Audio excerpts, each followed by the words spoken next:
बिस्मिल्लाहिर्रहमानिर्रहीम। The topic of today's discussion is haematology. Haematology में सबसे पहला हम पॉइंट करते हैं पॉइंट नंबर 159। इसमें दिया हुआ है कि जो वॉन मिलीवैंड की डेफिशिएंसी होती है तो आपका ब्लीडिंग टाइम ज़्यादा हो जाता है।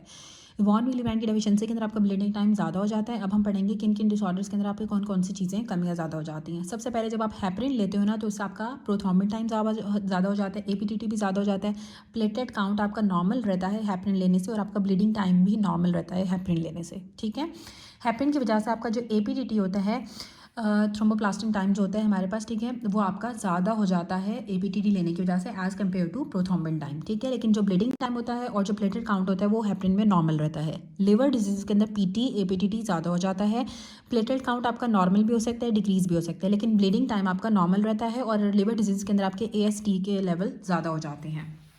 लिवर डिजीज़ के अंदर आपका ऑब्वियसली एएसटी एएलटी के लेवल तो ज़्यादा होंगे, और साथ आपका जो पीटी एपीटीटी है वो भी ज़्यादा हो जाता है, और आपके प्लेटलेट काउंट कम भी हो सकता है और आपका नॉर्मल भी हो सकता है, ब्लीडिंग टाइम नॉर्मल भी हो सकता है और ब्लीडिंग टाइम ज़्यादा भी हो सकता है लिवर डिजीज़ के अंदर।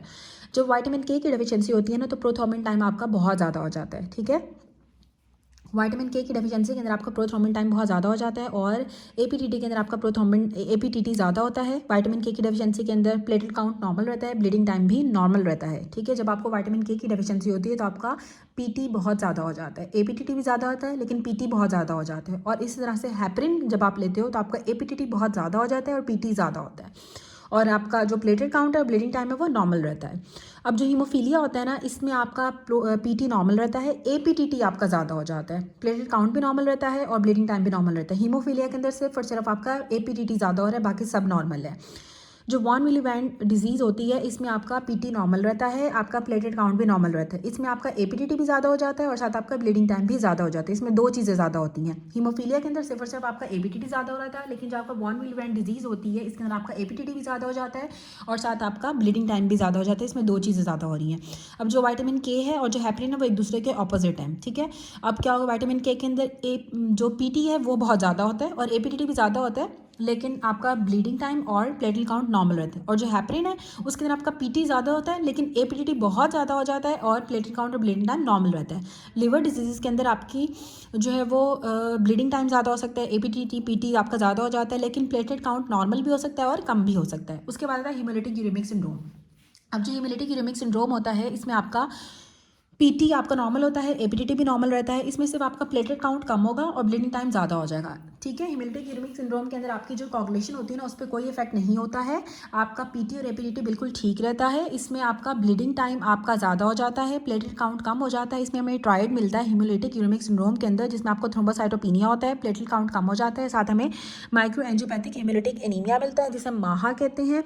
माइक्रो एंजियोपैथिक हीमोलिटिक एनीमिया होता है, रीनल फेलियर हो जाता है जो कि मोर मार्क्ड होता है हीमोलिटिक यूरेमिक सिंड्रोम के अंदर। ठीक है, तीन चीज़ होते हैं हीमोलिटिक यूरेमिक सिंड्रोम के अंदर, एक रीनल फेलियर होता है, एक माहा होता है जिसे हम कहते हैं माइक्रो एंजियोपैथिक हीमोलिटिक एनीमिया, और साथ आपको थ्रोम्बोसाइटोपिनिया हो जाता है। इसमें ब्लीडिंग टाइम आपका ज़्यादा हो जाता है, प्लेटलेट काउंट कम हो जाता है। जो थ्रोम्बोसाइटोपेनिक थ्रोम्बोटिक पर्परा होता है इसमें भी आपकी कोगुलेशन प्रोफाइल को कोई इफेक्ट नहीं होता, ये ठीक रहती है, एपीटीटी पीटी नॉर्मल रहेगा, प्लेटलेट काउंट आपका कम हो जाएगा क्योंकि थ्रोम्बोसाइटोपिनिया तो प्लेटलेट काउंट कम होगा, इसमें ब्लीडिंग टाइम ज़्यादा हो जाएगा। ठीक हो गया। अब जो आपका हीमोलिटिक यूरेमिक सिंड्रोम है और जो टीटीपी है दोनों के अंदर यही होता है कि आपका प्लेटलेट काउंट कम हो जाता है और आपका ब्लीडिंग टाइम ज़्यादा हो जाता है। अब जो टीटीपी होता है इसके हमें पेंटार्ड, जिसका निमोनिक है, ये पेंटार्ड हमें मिलता है। पेंटार्ड में 5 चीज़ें होती हैं। सबसे पहले इसमें क्या होता है कि आपको थ्रोम्बोसाइटोपिनिया मिलता है, साथ इसमें माहा मिलता है, इसमें न्यूरोलॉजिकल सिम्टम्स भी आते हैं जिसमें आपका हेडेक होता है, फोकल डिफेक्ट्स होते हैं, सीजर होते हैं, रीनल फेलियर होगा और फीवर हो जाएगा। हीमोलिटिक यूरेमिक सिंड्रोम के अंदर ही जब दो चीज़ आप ऐड कर देते हो तो आपको थ्रोम्बोसाइटोपिक थ्रोम्बोटिक पर्परा हो जाता है, जिसमें आपका क्या होता है, एक तो आप न्यूरोलॉजिकल सिम्टम्स ऐड कर देते हो जिसमें उसको फोकल न्यूरोलॉजिकल डेफिसिट भी हो सकता है, सीजर्स हो सकते हैं, कन्फ्यूजन हो सकती है, हेडेक हो सकता है, और साथ उसको बुखार हो जाएगा थ्रोम्बोटिक थ्रोम्बोसाइटोपेनिक पर्परा के अंदर। और दोनों की लैब वैल्यू सेम होती है कि पीटी और एपीटीटी दोनों में नॉर्मल रहता है, हीमोलिटिक यूरेमिक सिंड्रोम में भी और टीटीपी के अंदर भी, लेकिन दोनों के अंदर आपका ब्लीडिंग टाइम ज़्यादा हो जाता है और प्लेटलेट काउंट कम हो जाता है। लेकिन जो हीमोलिटिक यूरेमिक सिंड्रोम है उसके अंदर हमें 3 चीज़ें मिलती हैं। एक इसके अंदर माहा होता है, इसमें micro angiopathic haemolytic micro angiopathic haemolytic anaemia से हम कहते हैं, साथ इसमें थ्रोम्बोसाइटोपिनिया होता है, और इसमें साथ क्या होता है, रीनल फेलियर हो जाता है जो कि मोर कॉमन होता है हीमोलिटिक यूरेमिक सिंड्रोम में। उसके बाद आता है आईटीपी। आईटीपी के अंदर बेसिकली हमें जो है वो पीटी और एपीटीटी नॉर्मल मिलेगा। इसमें भी आपके कोगुलेशन का कोई डिफेक्ट नहीं होता है, इसमें भी आपका प्लेटलेट काउंट कम हो जाता है और ब्लीडिंग टाइम ज़्यादा हो जाता है। ठीक है, आईटीपी के अंदर भी यही बात है कि वैसे ही है जैसे आपका टीटीपी है और आपका हीमोलिटिक यूरेमिक सिंड्रोम है कि आपका ब्लीडिंग टाइम जो है वो ज़्यादा हो जाएगा, प्लेटलेट काउंट आपका कम हो जाएगा। DIC के अंदर बेसिकली क्या होता है कि आपका PT भी ज़्यादा होता है, APTT भी ज़्यादा होता है और आपका प्लेटलेट काउंट कम हो जाता है और आपका ब्लीडिंग टाइम ज़्यादा हो जाता है। इसमें सब कुछ ज़्यादा हो रहा है, सिर्फ और सिर्फ आपका प्लेटलेट काउंट कम होता है DIC के अंदर। इसमें डी डाइमर्स हमें ज़्यादा मिलते हैं, फिब्रिन डिग्रेडेशन प्रोडक्ट्स FDPs भी हमें मिलते हैं। ठीक हो गया। जब आपका प्लेटलेट काउंट कम हो जाए और आपका PT, APTT और आपका ब्लीडिंग टाइम तीनों चीज़ें ज़्यादा हो जाए और साथ आपको डी डाइमर्स मिले और साथ को फिब्रिन डिग्रेडेशन प्रोडक्ट्स मिले, तो आपको जो है वो DIC डिसिमिलेटेड इंटरवेस्कुलर कोगुलेशन डेवलप हो जाती है। अब यहाँ पे सिनेरियोज दिए हैं कि सिबलिंग्स है, उसको ब्लीडिंग प्रॉब्लम्स है, ब्लीडिंग हो रही है, उसकी अम्बिलिकल स्टम्प से बेस्ट टेस्ट क्या होगा, आप APTT कराओगे। ठीक है। अगर सिबलिंग्स को प्रॉब्लम हो, ठीक है, तो इसमें आपका APTT आता है, आप हीमोफीलिया को रूल आउट करते हो और अम्बिलिकल स्टम्प से भी हो रही है तो ब्लीडिंग ज़्यादा होती है। हीमोफीलिया के अंदर हमने पहले भी पढ़ा कि हीमोफीलिया के अंदर आपका जो है वो APTT का डिफेक्ट होता है, तो APTT हम कराएंगे हीमोफीलिया के अंदर। अब विच ऑफ द फॉलोइंग से हमने पढ़ा कि हीमोफीलिया के अंदर सिर्फ और सिर्फ आपका APTT ज़्यादा होता है, बाकी सब कुछ नॉर्मल होता है। ठीक है। हीमोफीलिया में सिर्फ और सिर्फ APTT ज़्यादा होता है, तो हीमोफीलिया के लिए आप हमेशा सिर्फ APTT ही कराओगे। अब कौन सी ऐसी डेफिशिएंसी होती है जो कि हीमोफीलिया के अंदर होती है, तो एंटी हीमोफीलिया ग्लोबुलिन की डेफिशिएंसी होती है हीमोफीलिया ए के अंदर। हीमोफीलिया ए में एंटी हीमोफीलिया ग्लोबुलिन की डेफिशिएंसी होती है। हीमोफीलिया ए में एंटी हीमोफीलिया ग्लोबुलिन की डेफिशिएंसी होती है। एक पेशेंट आया जिसको हीमोफीलिया था, उसको फैक्टर 8 की डेफिशिएंसी है, तो फैक्टर 8 की लाइट चेन की डेफिशिएंसी होती है। ठीक है। हीमोफीलिया वाले पेशेंट्स के अंदर फैक्टर 8 लाइट चेन्स की डेफिशिएंसी होती है। हीमोफीलिया वाले पेशेंट्स के अंदर एंटी हीमोफीलिया ग्लोबुलिन की डेफिशिएंसी होती है। हीमोफीलिया के लिए हम APTT का टेस्ट कराते हैं। क्लासिकल हीमोफीलिया जो होते हैं इसमें फैक्टर 8 स्मॉल कंपोनेंट की डेफिशिएंसी होती है। ठीक है। अगर तो आपको सिंपल हीमोफीलिया का पूछा हो तो उसमें फैक्टर 8 लाइट चेन्स की, और अगर क्लासिकल हीमोफीलिया हो तो उसमें फैक्टर 8 के स्मॉल कंपोनेंट की डेफिशिएंसी होती है। एक बच्चा था, एक लड़का था, जिसका आपने डेसिबेट टीथ की एक्सट्रैक्शन कराई। ठीक है। जब टूथ एक्सट्रैक्शन कराई तो उसकी ब्लीडिंग बहुत ज़्यादा हुई और क्लासिकल हीमोफीलिया है। ठीक है। तो क्लासिकल हीमोफीलिया के अंदर क्या किसकी डेफिशिएंसी होती है, फैक्टर 8 माइनर कंपोनेंट की डेफिशिएंसी होती है क्लासिकल हीमोफीलिया के अंदर। हीमोफीलिया की कॉज क्या होगी, फैक्टर 8 की डेफिशिएंसी की वजह से आपको हीमोफीलिया हो जाता है। और which of the following present acute episode of joint pain in haemophilic child. ठीक है। कोलेस्ट्रॉल क्रिस्टल्स हमें नजर आते हैं जब आपको एक्यूट एपिसोड्स होती है जॉइंट पेन की हीमोफिलिक चाइल्ड के। हीमोफिलिक चाइल्ड होता है ना, अक्सर जॉइंट पेन के साथ प्रेजेंट करते हैं, तो जॉइंट पेन वाले पेशेंट्स के अंदर जब हीमोफीलिया वाला पेशेंट हो साथ उसको जॉइंट पेन हो तो उसमें कोलेस्ट्रॉल के क्रिस्टल्स नजर आते हैं। एक 2 साल का बच्चा आया जिसको आप हॉस्पिटल में लेकर आए हो सर्कमसीजन के लिए, और उसमें एक्सेसिव ब्लीडिंग की हिस्ट्री थी एम्ब्लाइकल स्टम्प से भी जब उसके at the time of birth, और उसके 2 कजन्स को भी ऐसा ही प्रॉब्लम था कि सर्कमसीजन के बाद उनको बहुत ज़्यादा ब्लीडिंग हुई। जो ब्लड टेस्ट आपने लाइकली हम इसके लिए कराएंगे वो हम APTT कराते हैं। एक पेशेंट जिसको हीमोफीलिया ए हो तो उसके लिए हम क्रायो प्रिसिपिटेट देते हैं। हीमोफीलिया ए वाले पेशेंट्स के अंदर हम क्रायो प्रिसिपिटेट देते हैं। उसके बाद दिया हुआ है कि कौन से लीस्ट लाइकली कॉज होती है जिससे ब्लीडिंग टाइम आपका ज़्यादा हो जाता है, फैक्टर 9 की डेफिशिएंसी। फैक्टर 9 की डेफिशिएंसी के अंदर बहुत कम ऐसा होता है कि आपका ब्लीडिंग टाइम ज़्यादा हो जाए। लीस्ट लाइकली कॉज जो है फैक्टर 9 की डेफिशिएंसी, जिसमें आपका ब्लीडिंग टाइम ज़्यादा हो जाता है। और वैसे जो हमने ब्लीडिंग टाइम ज़्यादा पढ़ा था वो आपका हेमोलिटिक यूरेमिक सिंड्रोम के अंदर ज़्यादा हो जाता है, वॉन विली ब्रांड डिजीज़ के अंदर ब्लीडिंग टाइम ज़्यादा हो जाता है, TTP के अंदर ब्लीडिंग टाइम ज़्यादा हो जाता है, ITP के अंदर ज़्यादा हो जाता है, DIC के अंदर आपका ब्लीडिंग टाइम ज़्यादा हो जाता है। Von Willebrand disease, haemolytic uraemic syndrome, TTP, ITP, DIC, इन सब के अंदर आपका ब्लीडिंग टाइम ज़्यादा हो जाता है। और जो लीस्ट लाइकली कॉज है वो आपकी फैक्टर 9 की डेफिशिएंसी है। अब एक यंग बॉय आया है जिसको परपरा हुआ है, RBCs, WBC, प्लेटलेट उसके सब नॉर्मल है, प्लेटलेट और ब्लीडिंग टाइम भी उसका नॉर्मल है, कोगुलेशन प्रोफाइल CT उसका प्रोलॉन्ग है, सफरिंग फ्रॉम हीमोफीलिया ए। ठीक है। जो क्लॉटिंग टाइम है उसका वो प्रोलॉन्ग हुआ है, ब्लीडिंग टाइम भी नॉर्मल है, PT भी नॉर्मल है, प्लेटलेट भी नॉर्मल है, और उसका WBC RBCs भी नॉर्मल है। तो हमने पढ़ा कि जो आपका हीमोफीलिया वाले पेशेंट्स होते हैं उसमें सब कुछ नॉर्मल होता है, सिर्फ और सिर्फ इनका APTT ज़्यादा होता है। तो हीमोफीलिया का पेशेंट होगा, मोस्ट लाइकली कॉज क्या होती है, APTT के डिरेंज्ड होने की, और PT आपका नॉर्मल है तो फैक्टर 8 इनहिबिटर। फैक्टर 8 के इनहिबिटर होने की वजह से आपका जो PT होता है वो ठीक होता है, लेकिन APTT आपका डिरेंज्ड होता है। अब नेक्स्ट यहाँ पे दिया हुआ है कि जो ब्लीडिंग टाइम होता है वो नॉर्मल होता है फैक्टर 9 की डेफिशिएंसी के अंदर। फैक्टर 9 की डेफिशिएंसी के अंदर आपका ब्लीडिंग टाइम नॉर्मल होता है, और यहाँ पे ये भी था कि लीस्ट लाइकली क्या होता है कि अगर आपको फैक्टर 9 की डेफिशिएंसी हो कि आपका ब्लीडिंग टाइम कम हो। ठीक है। तो फैक्टर 9 की जब डेफिशिएंसी होती है तो आपका ब्लीडिंग टाइम नॉर्मल होता है। और डायग्नोस्टिक टेस्ट क्या होता है हीमोफीलिया के लिए, हम फैक्टर 8 का ऐसे कराते हैं हीमोफीलिया की डायग्नोसिस के लिए। फैक्टर 8 ऐसे कराते हैं हीमोफीलिया की डायग्नोसिस के लिए। एक बच्चा है जिसका लेफ्ट नी स्वेल कर गया है और उसको एक्सेसिव ब्लीडिंग की हिस्ट्री भी है सर्कमसीजन के बाद। कौन सा टेस्ट हम कंफर्म डायग्नोसिस के लिए कराते हैं, तो फैक्टर 8 ऐसे कराते हैं ताकि हम हीमोफीलिया को कंफर्म कर सके। हीमोफीलिया की कंफर्मेशन के लिए फैक्टर 8 ऐसे कराते हैं। उसके बाद एक पेशेंट है जिसका प्रोथ्रोम्बिन टाइम नॉर्मल है। ठीक है। उसका ब्लीडिंग टाइम 6 मिनट्स हुआ हुआ है। ठीक है। PT उसका 14 है और ब्लीडिंग टाइम उसका 6 मिनट्स हुआ हुआ है जो कि इंक्रीज्ड है। ठीक है। ब्लीडिंग टाइम ज़्यादा है, PT नॉर्मल है, APTT भी ज़्यादा हुआ हुआ है, नॉर्मल प्लेटलेट काउंट है, तो ब्लीडिंग की हिस्ट्री दे रहा है, तो इसमें डायग्नोसिस क्या होगी, इंट्रिंसिक पाथवे का डिफेक्ट होगा।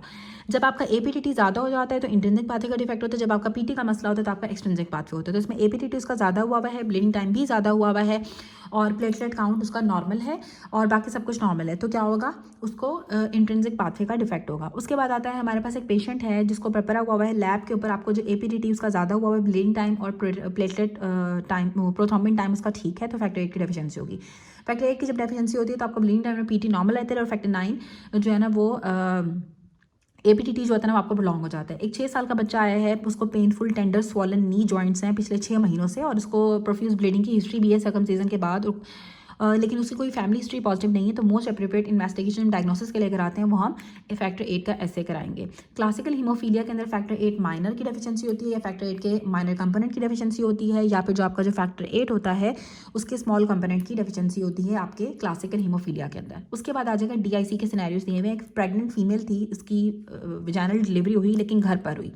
डिलीवरी के बाद उसका जो विजाइनस और गम से ब्लीडिंग होना स्टार्ट हो गई है, ठीक है। उसका जो प्लेटलेट काउंटर जो हीमोग्लोबिन है दोनों कम हो गए हैं, टोटल ल्यूकोसाइट काउंट उसका ज़्यादा हो गया, PT APTT बढ़ गए हैं, तो डायग्नोसिस क्या होगी, DIC के अंदर आपके APTT और PT दोनों बढ़ जाते हैं। बहुत ज़्यादातर हमारे पास ये प्रेग्नेंट फीमेल्स के अंदर होता है, और डिलीवरी पोस्टमार्टम के अंदर ज़्यादा कॉमन होती है DIC।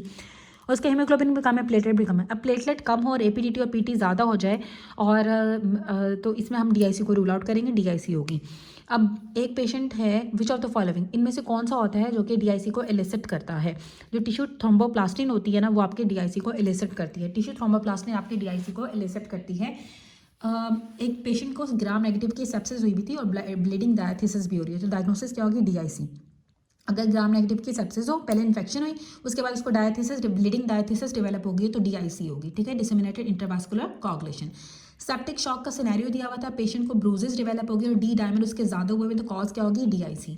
एक बर्न वाला पेशेंट है, उसको बुखार हो गया, उसका ब्लड प्रेशर लो हो गया, ब्लीडिंग डायथिसिस हो रही है, डायग्नोसिस DIC होगी। ब्लीडिंग डायथिसिस जो होती है ना वो DIC के अंदर होती है, D डायमंड्स हमें DIC के अंदर मिलते हैं। टिश्यू थ्रोम्बोप्लास्टिन आपके DIC को एलिसिट करता है।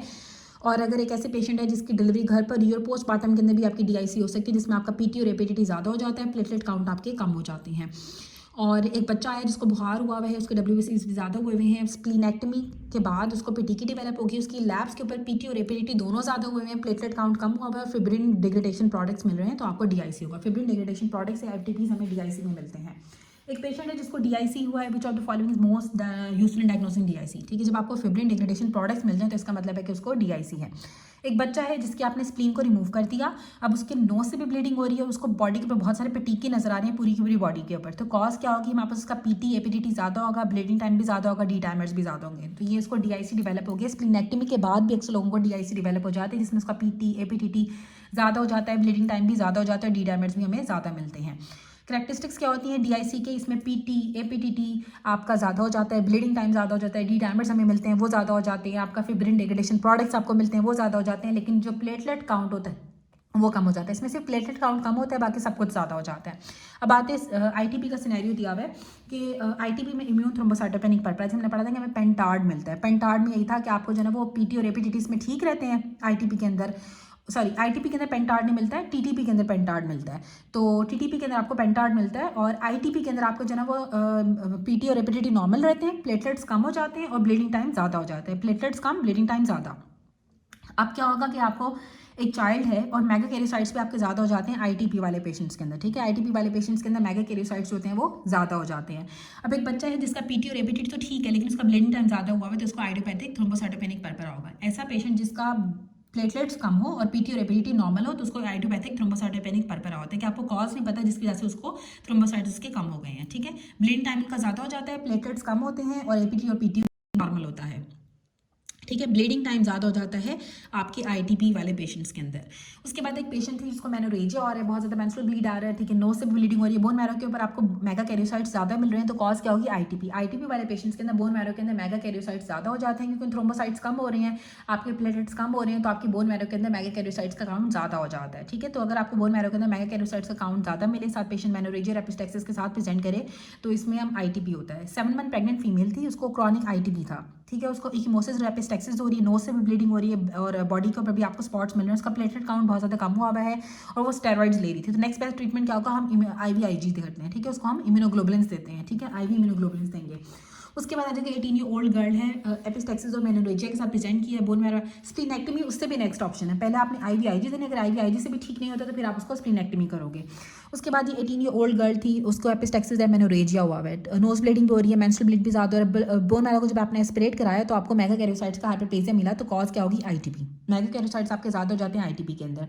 अगर आपका PT नॉर्मल हो और APTT भी नॉर्मल हो, सिर्फ आपका थ्रोम्बोसाइटोपेनिया हो तो ITP कहते हैं, या आपका सिर्फ ब्लीडिंग टाइम ज़्यादा हो तो उसको भी हम ITP कहते हैं। एक बच्चा है जिसको कभी कभी ब्रूजेस हो जाती हैं, एपिस्टेक्सिस हो रही, ब्लीडिंग टाइम उसका ज़्यादा है, PT एपिलिटी उसका ठीक है, तो इसमें ITP होगा। PT एपिलिटी ठीक होता है, प्लेटलेट्स कम होते हैं, ब्लीडिंग टाइम ज़्यादा होता है, आपका ITP के अंदर। एक 60 ईयर ओल्ड फीमेल आई है जिसको PTK है, ब्रूजिंग हो रही है, कोई फैमिली हिस्ट्री नहीं है, कोई पॉजिटिव फैक्टर नहीं है, ठीक है, और डायग्नोसिस आपकी ITP आ जाएगी, ठीक है। इजी ब्रूजिंग और पटीकी अगर होती है तो वो भी आपके ITP के अंदर होती है। इजी ब्रूजिंग पटीकी आपके ITP के अंदर होती है। एक 5 साल का बच्चा आया है, ओवरनाइट उसको पटीकी स्पॉट्स डेवलप हो गए थे 2 weeks back and he had history of the abdominal pain and no splenomegaly, ठीक है। डायग्नोसिस क्या है? आइडियोपैथिक थ्रोम्बोसाइटोपेनिक पर्परा, ठीक है।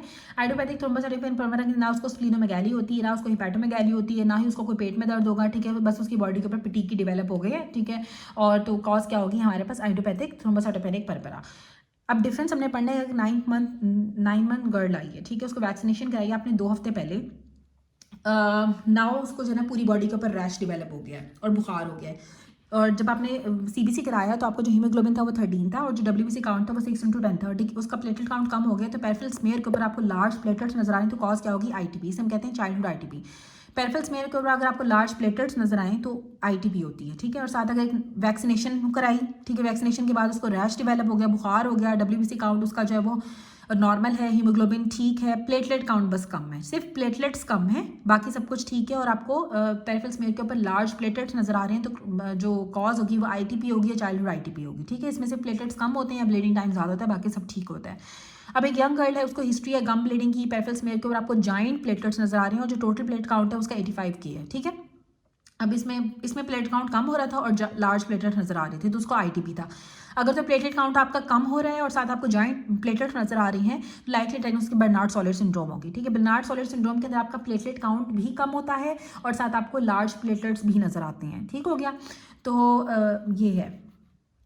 उसके बाद आ जाएगा हमारे पास एक पेशेंट आई है जिसको गम ब्लीडिंग हो रही है, उसका RBCs जो है वो नॉर्मल है, WBC काउंट भी नॉर्मल है, पेरिफेरल स्मेयर के और आपको लार्ज प्लेटलेट्स नजर आ रहे हैं और प्लेटलेट्स जो है उसके 45,000 है तो ITP होगा, ठीक है। There is mark decrease in platelets ITP, ठीक है। अगर आपके प्लेटलेट्स बहुत ज़्यादा कम हो जाएं तो आपका ITP होता है, ठीक है। लेकिन जो बर्नार्ड सॉलिड सिंड्रोम होता है ना उसमें प्लेटलेट्स कम होते हैं लेकिन बहुत ज़्यादा कम नहीं होते हैं, ठीक है। जो बर्नार्ड सॉलिड सिंड्रोम होता है ना उसमें आपके प्लेटलेट्स कम होते हैं लेकिन बहुत ज़्यादा कम नहीं होते हैं। और जो ITP होती है ना उसके अंदर आपका सब कुछ ठीक होता है, सिर्फ आपके प्लेटलेट्स कम हो जाते हैं।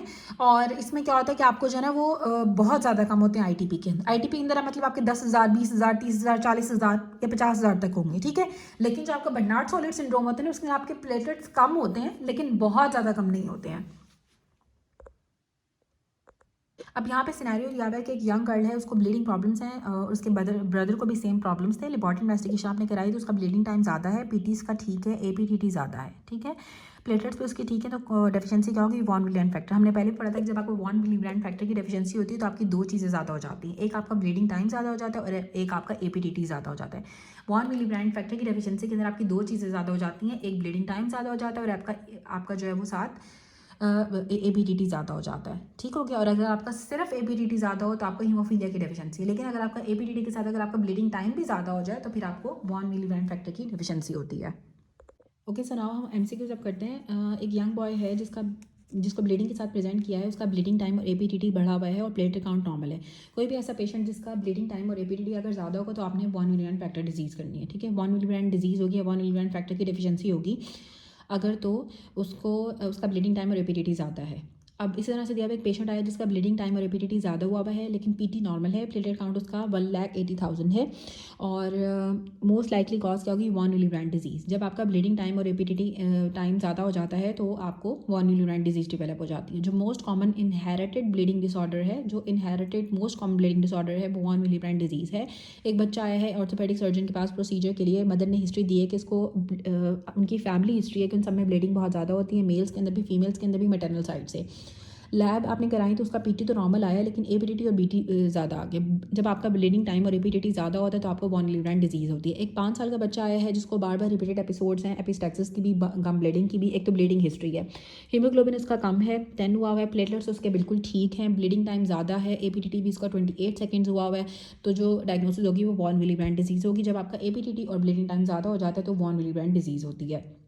उसके बाद एक पेशेंट है जिसको लिवर सिरोसिस है और उसको ट्रांसफ्यूजन की ज़रूरत है सर्जरी से पहले, तो हम उसे क्या देंगे, फ्रेश फ्रोजन प्लाज्मा देंगे। जो आपके लिवर सिरोसिस वाले पेशेंट्स होते हैं उनको हम सर्जरी से पहले फ्रेश फ्रोजन प्लाज्मा देते हैं। लिवर सिरोसिस वाले पेशेंट्स को सर्जरी से पहले हम फ्रेश फ्रोजन प्लाज्मा देते हैं। एक न्यू बॉर्न था जिसको नॉर्मल ब्लीडिंग टाइम है, उसका ब्लीडिंग टाइम उसका नॉर्मल है, लेकिन उसका पीटी और एपीटीटी दोनों ज़्यादा हुए हैं। तो लाइकली कॉज क्या होगी, विटामिन के की डेफिशिएंसी। जब विटामिन के की डेफिशिएंसी होती है तो आपकी कोगुलेशन कास्केड डिस्टर्ब हो जाती है और आपका बीटी तो नॉर्मल, ब्लीडिंग टाइम तो नॉर्मल होता है, लेकिन आपका पीटी और एपीटीटी ज़्यादा हो जाता है। अगर ऐसा पेशेंट जिसका पीटी और एपीटीटी ज़्यादा होगा तो आपने विटामिन के की डेफिशिएंसी करनी है। और अगर एक ऐसा पेशेंट है जिसका सिर्फ और सिर्फ एपीटीटी ज़्यादा है तो हीमोफीलिया होगा। और अगर एक ऐसा पेशेंट है जिसका एपीटीटी और ब्लीडिंग टाइम दोनों ज़्यादा है तो उसको वॉन विली डिजीज़ होगी। अब प्रोथ्रोम्बिन टाइम प्रोलॉन्ग हो जाता है लिवर डिजीज़ के अंदर, और लिवर डिजीज़ को मॉनिटर करने के लिए हम प्रोथ्रोम्बिन टाइम कराते हैं। एक बच्चा था जिसको आपने पैदा हुआ, ठीक है, उसके ब्लड स्टूल्स में क्या हुआ कि पीटी उसका इंक्रीज़ है और एपीटीटी जो है ना उसका वो भी इंक्रीज़ है। पीटी और एपीटीटी जब ज़्यादा होता है और ब्लीडिंग टाइम नॉर्मल है तो कॉज क्या होगी, विटामिन के की डेफिशिएंसी। फ्रेगमेंटेड आरबीसीज जो होते हैं, साथ आपको बुखार हुआ है पेशेंट को और उसका मेंटल स्टेटस ऑल्टर्ड है तो उसको टीटीपी होगा। हमने पढ़ा था कि टीटीपी के अंदर आपको पेंटार्ड मिलता है। एक उसको सबसे पहले जो क्या होगा, माह होगा, जिसे हम कहते हैं माइक्रो एंजियोपैथिक हेमोरेटिक एनीमिया होता है, साथ उसको थ्रोम्बोसाइटोपिनिया हो जाता है। इसमें न्यूरोलॉजिकल सिम्टम्स आते हैं, जिसको हेडेक हो सकता है, उसको नौतिया हो सकता है, उसको सीजर्स हो सकते हैं, उसको फोकल डेफिसिट हो सकता है, साथ इसमें उसको फीवर हो जाता है और साथ उसको रीनल फेलियर डेवलप हो जाता है। तो टीटीपी के अंदर माहा होता है, ऑल्टर्ड स्टेटस है, साथ अगर आपको फ्रेगमेंटेड आरबीसीज अगर आपको नजर आ रही है और साथ उसका हिमोलिसिस हुई है ना, इसलिए फ्रेगमेंटेड आरबीसीज नजर आ रही है, बुखार हुआ है तो क्या होगा, उसको टीटीपी होगा। अब यहाँ पे लिखा है किस क्लॉटिंग फैक्टर की डेफिशिएंसी की वजह से आपको कोगुलेशन होती है बजाय कि ब्लीडिंग। जब फैक्टर 12 की डेफिशिएंसी होती है तो आपकी कोगुलेशन होती है बजाय कि ब्लीडिंग हो। अब यहाँ पे डिजीज लिखी हुई है, जो फैक्टर 5 लेडिन होता है ना, ये मोस्ट कॉमन कॉज है हेरिडिटरी थ्रोम्बोफीलिया की। क्या आपको हेरिडिटरी थ्रोम्बोफीलिया होगा, प्रोथ्रोम्बोटिक फैमिलियल सिंड्रोम होता है जो कि एडोलेसेंट्स के अंदर होता है या फिर यंग वुमेन्स के अंदर होता है। फैक्टर 5 लेडिन की डेफिशिएंसी की वजह से आपको हेरिडिटरी थ्रोम्बोफीलिया हो जाता है। इसमें आपका जो फैक्टर 5 होता है वो एबनॉर्मल होता है और ये इसको हम हेरिडिटरी रेजिस्टेंस भी कहते हैं, टू एक्टिवेटेड प्रोटीन सी। इसके अंदर आपको हेरिडिटरी रेजिस्टेंस होती है एक्टिवेटेड प्रोटीन सी के लिए, फैक्टर 5 लेडिन की डेफिशिएंसी के अंदर। फैक्टर 5 लेडिन के अंदर क्या होता है, आपको जो एक्टिवेटेड प्रोटीन सी जो होता है ना उसकी हेरिडिटरी डेफिशिएंसी होती है एक्टिवेटेड प्रोटीन सी की। ये मोस्ट कॉमन कॉज है हेरिडिटरी थ्रोम्बोफीलिया की, मोस्ट कॉमन कॉज है हेरिडिटरी थ्रोम्बोफीलिया की। और प्रोथ्रोम्बोटिक फैमिलियल सिंड्रोम हो जाता है एडोलेसेंट्स में या फिर यंग मेल के अंदर। उसके बाद आते हैं anti phospholipid syndrome. Anti phospholipid syndrome एक प्रोथ्रोम्बोटिक डिसऑर्डर होता है जिसमें ऑटो एंटीबॉडीज बन जाती हैं फॉस्फोलिपिड्स के अगेंस्ट। ये प्राइमरी सेकेंडरी ऑटोइम्यून डिसऑर्डर होता है। मोस्ट कॉमनली एसएलई वाले पेशेंट्स के अंदर एंटी फॉस्फोलिपिड सिंड्रोम होता है। इसकी डायग्नोस्टिस क्लिनिकल क्राइटेरिया इंक्लूड करती है कि आपको हिस्ट्री होगी थ्रोम्बोसिस की, आर्टीरियल वेनस थ्रोम्बोसिस होगी, इसमें खुद ब खुद एबॉर्शंस हो जाते हैं और साथ आपको लेबोरेटरी फाइंडिंग्स के ऊपर आपको ल्यूपस एंटीकोगुलेंट्स मिलती हैं। एपीटीटी आपका ज़्यादा होता है, एंटी कार्डियोलिपिन एंटीबॉडीज़ हमें मिलती हैं, anti beta 2 glyco protein antibodies हमें मिलती हैं। जो प्रोटीन सी और प्रोटीन एस की डेफिशिएंसी होती है, इसमें आपके जो फैक्टर 5A और जो फैक्टर 8A होते हैं वो इनएक्टिवेट नहीं होते हैं, ठीक है। एबिलिटी कम हो जाती है कि वो फैक्टर 5A और फैक्टर 8A को इनएक्टिवेट कर सके, ठीक है। अब इसमें क्या होता है कि थ्रोम्बोटिक स्किन नेक्रोसिस डेवलप हो जाती है, साथ इसमें आपको हेमरेज होता है जब आप वार्फिन लेते हो। वार्फिन लेने के बाद जो है इसमें थ्रोम्बोटिक स्किन नेक्रोसिस का रिस्क बढ़ जाता है और साथ इसमें हेमरेज भी होती है। अगर तो ऐसा हो तो फिर इसका मतलब है कि प्रोटीन सी की डेफिशिएंसी है। प्रोटीन सी जो होती है वो कैंसिल कर देती है, प्रोटीन एस जो होती है वो स्टॉप करती है कोगुलेशन को, ठीक है। कोगुलेशन को स्टॉप करती है जो प्रोटीन एस होती है, और जो प्रोटीन सी होती है वो कैंसिल कर देती है आपकी कोगुलेशन को। तो सी से कैंसिल आपने याद रखना है, एस से स्टॉप याद रखना है कि दोनों चीज़ें आपकी कोगुलेशन को डिस्टर्ब करती हैं। अब दोबारा से हम एक दफ़ा रिपीट करते हैं कि जो फैक्टर 5 लेडिन की डेफिशिएंसी होती है इसमें आपको हेरिडिटरी थ्रोम्बोफीलिया हो जाता है और ये प्रोथ्रोम्बोटिक फैमिलियल सिंड्रोम होता है जो मोस्ट प्रोथ्रोम्बोटिक, ठीक है, प्रोथ्रोम्बोटिक थ्रोम्बोसिस कराता है। फैमिलियल सिंड्रोम होता है एडोलेसेंट्स में, यंग वुमेन्स के अंदर। इसमें फैक्टर 5 की एबनॉर्मल आपका फैक्टर 5 जो होता है ना वो आपका एबनॉर्मल होता है, ठीक है। फैक्टर 5 लेडिन में क्या होगा कि आपका फैक्टर 5 एबनॉर्मल है सही लेकिन एबनॉर्मल है। इसमें आपकी प्रोटीन सी के लिए हेरिडिटरी रेजिस्टेंस डेवलप हो जाती है एक्टिवेटेड प्रोटीन सी के लिए फैक्टर 5 लेडिन में। दूसरी डिजीज़ आपकी एंटी फॉस्फोलिपिड सिंड्रोम होती है जिसमें आपकी ऑटो एंटीबॉडीज़ बन जाती हैं आपके फॉस्फोलिपिड्स के अगेंस्ट। ये भी आपका प्रोथ्रोम्बोटिक डिसऑर्डर होता है जो थ्रोम्बोसिस कराता है, कोगुलेशन ज़्यादा कराता है। ये प्राइमरी सेकेंडरी ऑटोइम्यून डिसऑर्डर होता है जिसमें जो कि आपका एसएलई के साथ एसोसिएट, अगर सेकेंडरी होगा तो एसएलई के साथ साथ एसोसिएटेड होगा, और अगर प्राइमरी होगा तो खुद से भी आपका एंटीफॉस्फोलिपिड सिंड्रोम हो सकता है। इसको हम जो इसकी डायग्नोसिस होती है हम क्लिनिकल क्राइटेरिया में, एक तो पेशेंट को हिस्ट्री होगी थ्रोम्बोसिस की, उसको आर्टीरियल थ्रोम्बोसिस हो सकती है, उसको वीनस थ्रोम्बोसिस हो सकती है, उसके स्पॉन्टेनियस एबॉर्शंस होते हैं। साथ लेबॉरेटरी फाइंडिंग्स के ऊपर हमें ल्यूपस एंटीकोगुलेंट मिलता है, इसमें एपीटीटी ज़्यादा हो जाते हैं, एंटी कार्डियोलिपिन एंटीबॉडीज़ हमें मिलती हैं, एंटी बीटा 2 ग्लाइकोप्रोटीन एंटीबॉडीज़ हमें मिलती हैं। जो प्रोटीन सी और प्रोटीन एस की डेफिशिएंसी होती है, इसमें आपको जो फैक्टर 5A और फैक्टर 8A होता है वो इनएक्टिवेट हुए हुए एबिलिटी कम हो जाती है कि वो इनएक्टिवेट कर सके फैक्टर 5A को और फैक्टर 8A को, ठीक है। ये इनएक्टिवेट नहीं हो पाते हैं प्रोटीन सी और प्रोटीन एस की डेफिशिएंसी की वजह से, जिसकी वजह से वो पेशेंट जो वार्फरिन ले रहे होते हैं, वार्फरिन लेने के बाद उनको थ्रोम्बोटिक स्किन नेक्रोसिस डेवलप का रिस्क बढ़ जाता है। अगर तो किसी पेशेंट को वार्फरिन लेने के बाद थ्रोम्बोटिक स्किन नेक्रोसिस हो जाए तो आपने प्रोटीन सी या प्रोटीन एस की डेफिशिएंसी के बारे में सोचना होता है, और इससे आपने याद रखना है कि जो प्रोटीन सी और प्रोटीन एस होती है ये आपकी कोगुलेशन को स्टॉप कर देती है, कोगुलेशन को इनहिबिट करती है, ठीक है। अच्छा, उसके बाद आ जाएगा हमारे पास कि एक कौन सा क्लॉटिंग फैक्टर होता है जिसकी डेफिशिएंसी से आपको कोगुलेशन रादर देन ब्लीडिंग होती है। फैक्टर 12 की जब डेफिशिएंसी होती है ना तो आपको कोगुलेशन होती है बजाय कि आपको ब्लीडिंग हो।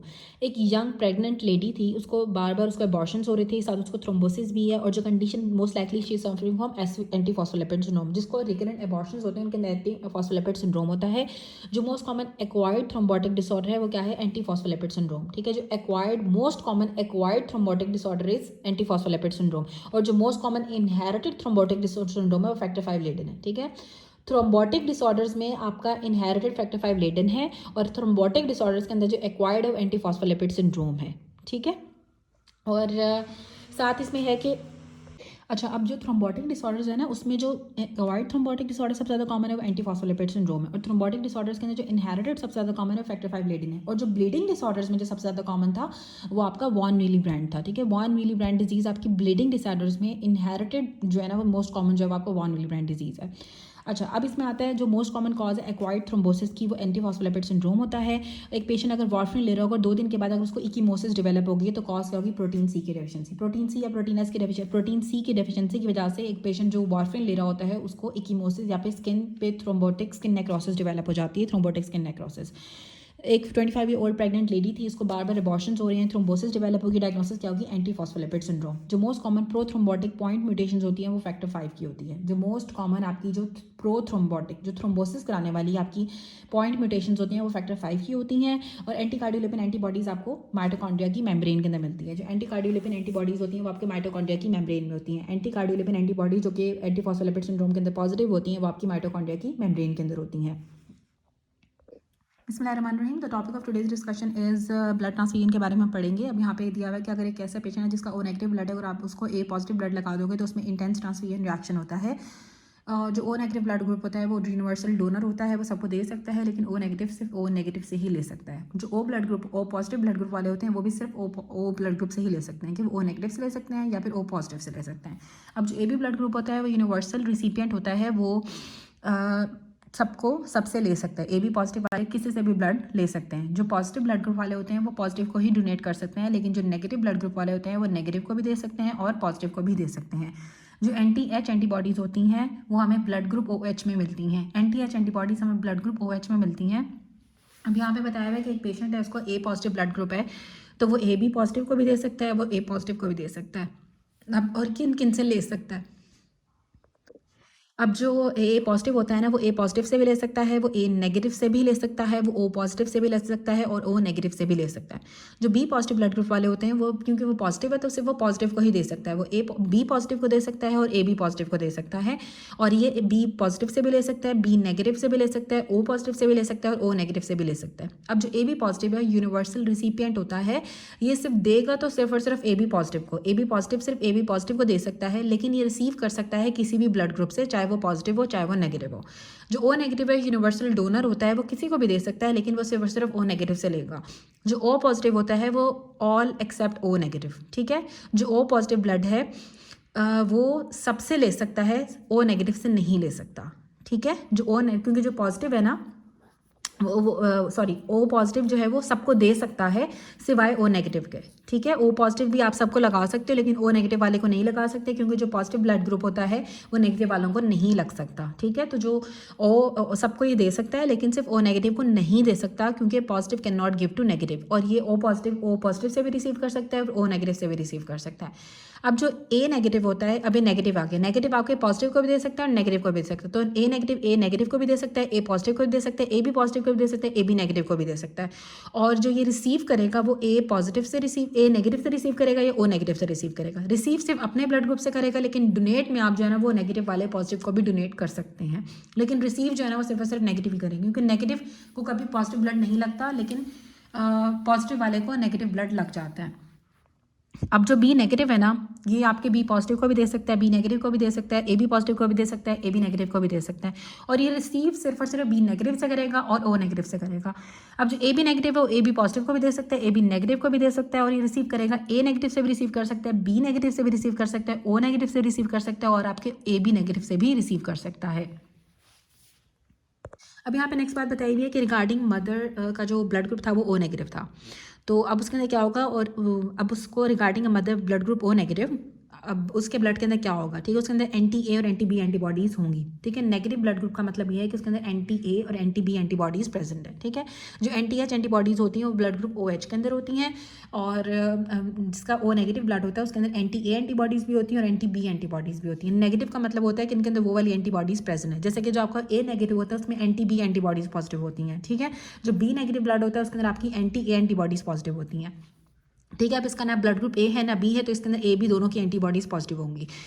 अब रिगार्डिंग ब्लड ग्रुप एंटीजेंस बताया हुआ है कि इक्वली इम्यूनोजेनिक होते हैं if glycoproteins in option prefer that. ठीक है, जो आपके एंटीजेंस होते हैं ना वो इक्वली इम्यूनोजेनिक होती है, और अगर वैसा आपने तो आपने एंटीजेंस के लिए ग्लाइकोप्रोटीन का ऑप्शन सेलेक्ट करना है। एंटीजेंस के लिए हमने ग्लाइकोप्रोटीन का ऑप्शन सेलेक्ट करना है, और अगर वो नहीं दिया हुआ तो आपने कहना है कि इक्वली इम्यूनोजेनिक होते हैं। उसके बाद जो ब्लड ग्रुप ओ होता है उसके will have which of the following antigen RBC surface. ठीक है, जो ओ ब्लड ग्रुप होगा उसके ऊपर जो सर्फेस के ऊपर ना ए एंटीजन होगा ना बी एंटीजन होगा। एंटीजन आपके ब्लड ग्रुप वाले ही होते हैं, एंटीबॉडीज़ आपकी रिस्पेक्टिव एंटीबॉडीज़ होती हैं, और जो एंटीजन होते हैं ना वो आपका जो ब्लड ग्रुप होगा वही वाले। ओ ब्लड ग्रुप के ऊपर कोई एंटीजन नहीं होता, ना ए एंटीजन होता है और ना ही बी एंटीजन होता है आरबीसी की सर्फेस के ऊपर।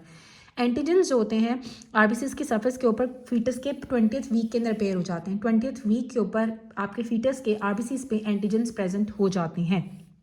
जो ए पॉजिटिव ब्लड ग्रुप होता है उसके अंदर आपकी एंटी बी एंटीबॉडीज़ होती हैं उसके प्लाज्मा में। ठीक है, जो ब्लड ग्रुप होगा ना उससे ऑपोजिट एंटीबॉडीज़ होंगी। ओ ब्लड ग्रुप होगा तो उसके अंदर ए बी एंटीबॉडीज़ दोनों होंगी। ठीक है, और जो बी ब्लड ग्रुप होगा उसके अंदर ए एंटीबॉडीज़ होंगी, और जो ए ब्लड ग्रुप था उसके अंदर एंटी बी एंटीबॉडीज़ होंगी। पीपल जिनका ब्लड ग्रुप ए पॉजिटिव होता है उनके अंदर carcinoma of the stomach develop होने के ज़्यादा चांसेस होते हैं। ठीक है, ए ब्लड ग्रुप वाले पेशेंट्स के अंदर सी ए स्टमक ज़्यादा कॉमन होता है। ब्लड ग्रुप जिनके अंदर कोई एग्लूटिनेंस कोई एंटीबॉडीज़ नहीं होती हैं वो ए बी पॉजिटिव होता है। ठीक है, जिसमें दोनों एंटीजन है उसमें कोई एंटीबॉडी नहीं होगी तो वो ए बी पॉजिटिव ब्लड है। ये इस तरह से भी आता है कि ब्लड एग्लूटिनेंस एब्सेंट होती हैं किस ब्लड ग्रुप के अंदर। एग्लूटिनेंस को भी हम एंटीबॉडीज़ ही कहते हैं, तो A B positive blood group के अंदर क्योंकि ए एंटीजन बी एंटीजन दोनों है तो उसकी एंटीबॉडीज़ नहीं होंगी। A B antibodies A B agglutinins absent होती हैं A B positive blood group के अंदर। एक मदर आई है, उसका ब्लड ग्रुप ओ है और उसके बेबी का जो ब्लड ग्रुप है ए बी। पेशेंट फेयर करें कि इनका बेबी एक्सचेंज हो गया नर्सरी के अंदर। व्हाट टेस्ट हम करेंगे उनके बेबी को कंफर्म करने के लिए कि उनका ही है, तो इसमें करते हैं फिनो बॉम्बे टाइपिंग। फिनो बॉम्बे टाइपिंग करते हैं ब्लड ग्रुप को चेक करने के लिए मदर और फीटस के उनका है या एक्सचेंज तो नहीं हुआ। ठीक है, फिनो बॉम्बे टाइपिंग हम करते हैं, फिनो बॉम्बे टाइपिंग करते हैं कंफर्म करने के लिए कि उनका ये बेबी है या नहीं है। कॉकेशियंस के अंदर जो ब्लड ग्रुप ओ होता है उसकी परसेंटेज 47% है, जो ओ पॉजिटिव ब्लड है वो 37 है और जो ओ नेगेटिव है वो 8 है, तो टोटल आपका 45% बनता है। ठीक है, 37% आपका ओ पॉजिटिव ब्लड होता है और 8% जो आपका ओ नेगेटिव ब्लड होता है। तो कॉकेशियंस के अंदर हमारे पास 47% जो ब्लड ग्रुप ओ पाया जाता है। ब्लड एग्लूटिनेंस एब्सेंट होती हैं आपके ए बी पॉजिटिव के अंदर।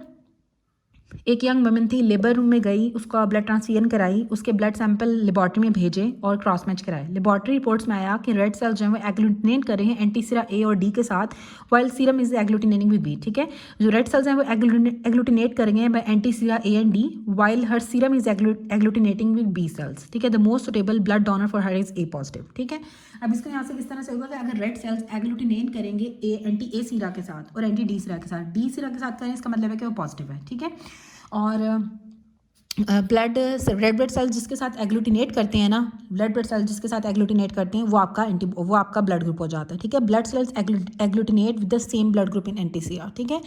जो एंटीसीरा के अंदर जो ब्लड ग्रुप होगा ना, अगर एंटीसीरा ए है तो जो ए ब्लड ग्रुप है वो वाले रेड सेल्स, अगर तो रेड सेल्स एग्लूटिनेट कर रहे हैं एंटीसीरा ए के साथ, इसका मतलब है कि उसका ए ब्लड ग्रुप है, ठीक है। जो रेड सेल्स होते हैं ना, जो रेड सेल्स जिस एंटीसीरा के साथ एग्लूटिनेट करते हैं वही एंटीसीरा वाला उनका ब्लड ग्रुप होता है। अगर तो रेड सेल्स एंटीसीरा ए के साथ एग्लूटिनेट करेंगे तो ब्लड ग्रुप ए होगा, अगर तो रेड सेल्स एंटीसीरा बी के साथ एग्लूटिनेट करेंगे तो उनका ब्लड ग्रुप बी होगा। और जो डी के साथ एग्लूटिनेट करने का मतलब होता है कि पॉजिटिव या नेगेटिव, तो ए पॉजिटिव होगा उसका ब्लड ग्रुप। और यहाँ पे ये बात लिखी हुई है कि जो ब्लड सेल्स एग्लूटिनेट करते हैं सेम ब्लड ग्रुप के एंटीसीरा के साथ, if the cells agglutinate with antisera A then blood group is A. If अगर वो एग्लूटिनेट करें एंटी डी के साथ तो इसका मतलब है कि पॉजिटिव है, ठीक है। तो इसका मतलब है कि इसका ब्लड ग्रुप ए पॉजिटिव है। डी के साथ एग्लूटिनेट करने का मतलब है कि वो पॉजिटिव है, अगर डी के साथ एग्लूटिनेट नहीं करेगा तो वो नेगेटिव होगा। अब पेशेंट प्रेजेंट किया है सिवियर ट्रॉमा के साथ, उसका बहुत ज़्यादा ब्लड लॉस हो चुका है, कोई ब्लड ग्रुप मैच नहीं अवेलेबल नहीं है इमरजेंसी के अंदर, तो इस तरह के पेशेंट्स को हम ओ नेगेटिव ब्लड लगा सकते हैं। अगर आपके पास इतना टाइम नहीं है कि आप ब्लड को क्रॉस मैच के लिए भेजो और पेशेंट का ब्लड लॉस बहुत ज़्यादा हो रहा है, तो फिर आप उसको फ़ौरन से ओ नेगेटिव ब्लड लगा देते हो। और ब्लड ग्रुप जिसमें कोई एग्लूटिनेंट्स, कोई एंटीबॉडीज़ नहीं होती हैं, कोई एग्लूटिनोजेंस भी नहीं होते हैं और आर एच फैक्टर होता है, ठीक है। एग्लूटिनोजेंस भी नहीं होते हैं, आर एच फैक्टर भी नहीं होता है, कौन सा ब्लड है? O negative. ओ नेगेटिव के अंदर ना ही कोई एंटीबॉडीज़ होती हैं, ना ही एग्लूटिनोजेंस होते हैं, ठीक है, ना उसमें कोई एग्लूटिनिन्स होते हैं, ना ही एग्लूटिनोजेंस होते हैं और ना ही आर एच फैक्टर होते हैं, हम कहते हैं ओ नेगेटिव। और जो ब्लड एग्लूटिनोजेंस होते हैं ना वो आपकी आरबीसीज की मेम्ब्रेन पे प्रेजेंट होते हैं, ठीक है। अब जो आपका ओ नेगेटिव ब्लड होता है ना उसके अंदर कोई एंटीबॉडीज़ भी नहीं होती हैं, ठीक है, कोई एग्लूटिनेंस भी नहीं होती हैं और एग्लूटिनोजेंस भी नहीं होते हैं और कोई रिस्क फैक्टर नहीं होता, दैट इज़ ओ नेगेटिव, ठीक है। अब जो वैसे जो ओ ओ नेगेटिव वाले होते हैं ना उनके अंदर ए और एंटीबॉडीज तो प्रेजेंट होती हैं और लेकिन उसके अंदर कोई एंटीजेंस नहीं होते हैं, कोई आर एच फैक्टर नहीं होता है ओ नेगेटिव ब्लड के अंदर, ठीक है। तो ब्लड एग्लूटिनोजेंस जो होते हैं वो आरबीसी की मेम्ब्रेन्स के सरफेस पे होते हैं, ठीक है, आरबीसी मेम्ब्रेन पे होते हैं आपके जो ब्लड एग्लूटिनोजेंस होते हैं। उसके बाद आता है एक ओल्ड मैन प्रेजेंट किया है पैलर के साथ, जॉन्डिस के साथ, for which the blood transfusion और स्टार्टेड, ठीक है। अब एक ओल्ड मैन था, उसको पैलर डेवलप हुआ है, जॉन्डिस हो गया है, ठीक है। एक तो पेल है, साथ जॉन्डिस से आपने उसकी ब्लड ट्रांसफ्यूजन आपने स्टार्ट की और स्टार्ट करने के बाद उसको डार्क कलर का यूरिन आना स्टार्ट हो गया, तो कॉज क्या होगी? Haemolytic reaction. अगर एक पेशेंट है जिसको पैलर और जॉन्डिस के साथ प्रेजेंट किया, ठीक है, उसके लिए आपने उसको ब्लड ट्रांसफ्यूजन की, ठीक है, उसको जॉन्डिस भी हुआ था, उसका जो है वो हीमोग्लोबिन भी बहुत कम था, आपने उसकी ब्लड ट्रांसफ्यूजन कर दी। ब्लड ट्रांसफ्यूजन के फ़ौरन बाद उसको जो है वो डार्क कलर का यूरिन आना स्टार्ट हो गया, मतलब उसके यूरिन के अंदर ब्लड आ रहा है, डार्क कलर का यूरिन आ रहा है, तो कॉज क्या होगी? Haemolytic reaction. New born baby anaemic for which he receive the exchange transfusion.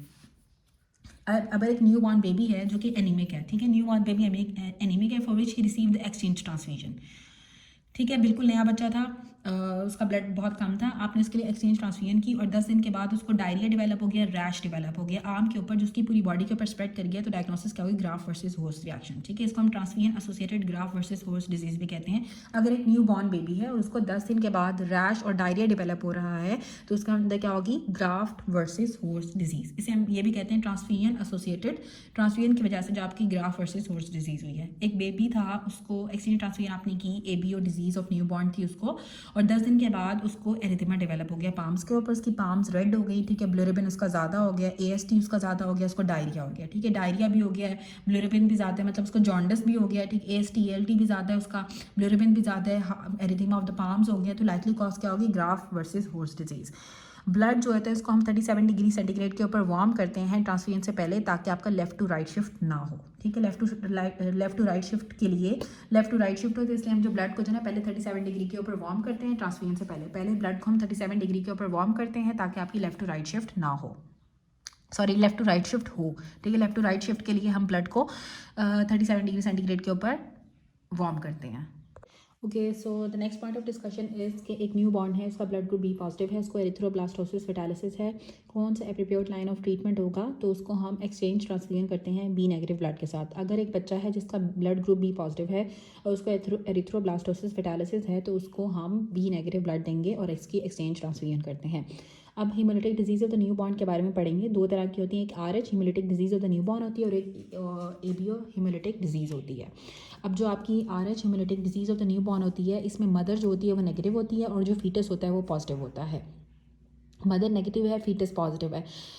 First pregnancy के अंदर जो मदर जो होती है ना, वो फीटल ब्लड से एक्सपोज होती है जब ड्यूरिंग डिलीवरी, और आपकी मैटरनल anti-IgG एंटीबॉडीज़ बन जाती हैं। जब आपकी सेकंड प्रेगनेंसी होती है, जो बाकी प्रेगनेंसीज होती हैं, उसमें जो आपकी IgG होती है वो प्लेसेंटा को क्रॉस कर देती है और वो फीटस के ब्लड सेल्स को अटैक करना स्टार्ट कर देती है और इस तरह से बच्चों के अंदर हीमोलिसिस डेवलप हो जाती है, फीटस में हीमोलिसिस डेवलप हो जाती है। इसमें बच्चा प्रेजेंट करता है हेड ड्रॉप्स फेटालिस के साथ, उसको जॉन्डस होता है, बर्थ के फ़ौरन बाद उसको जॉन्डस होता है और कर्निक टैरस डेवलप हो जाता है, जिसमें बिलिरुबिन की डेपोजिशन आपके ब्रेन के अंदर हो जाती है, जिस वजह से उसको न्यूरोलॉजिकल सिम्टम्स आते हैं। अब इसको प्रिवेंट करने के लिए हम मदर को anti-D-IgG की एडमिनिस्ट्रेशन कर anti-D-IgG की एडमिनिस्ट्रेशन करते हैं RH नेगेटिव प्रेग्नेंट वुमेन को ड्यूरिंग थर्ड ट्राइमेस्टर या फिर पोस्टपार्टम के अर्ली पोस्टपार्टम वाले पीरियड के अंदर, और प्रिवेंट करता है मैटरनल इस तरह से क्या होता है, जो मैटरनल anti-D-IgG प्रोडक्शन होती है ना, उसको प्रिवेंट करना होता है। ठीक है, प्रिवेंशन क्या करते हैं हम, मैटरनल anti-D-IgG की प्रोडक्शन को आपने प्रिवेंट करना है कि आपके मदर के अंदर anti-D-IgG की प्रोडक्शन ना हो। और दूसरा क्या होता है कि हम anti-D-IgG मदर को देते हैं थर्ड ट्राइमेस्टर के अंदर या फिर पोस्टपार्टम के अर्ली स्टेज के अंदर, ताकि जो है मदर को जो है ना वो फीटस को जो है ना पोस्टपार्टम जो है ना वो हीमोलिसिस डेवलप ना हो सब्सिक्वेंट प्रेगनेंसीज के अंदर। अब नोट्स में यहाँ पे बताया हुआ है कि जो RH फैक्टर होता है ना, वो क्लिनिकली इंपॉर्टेंट है प्रेगनेंसी के अंदर।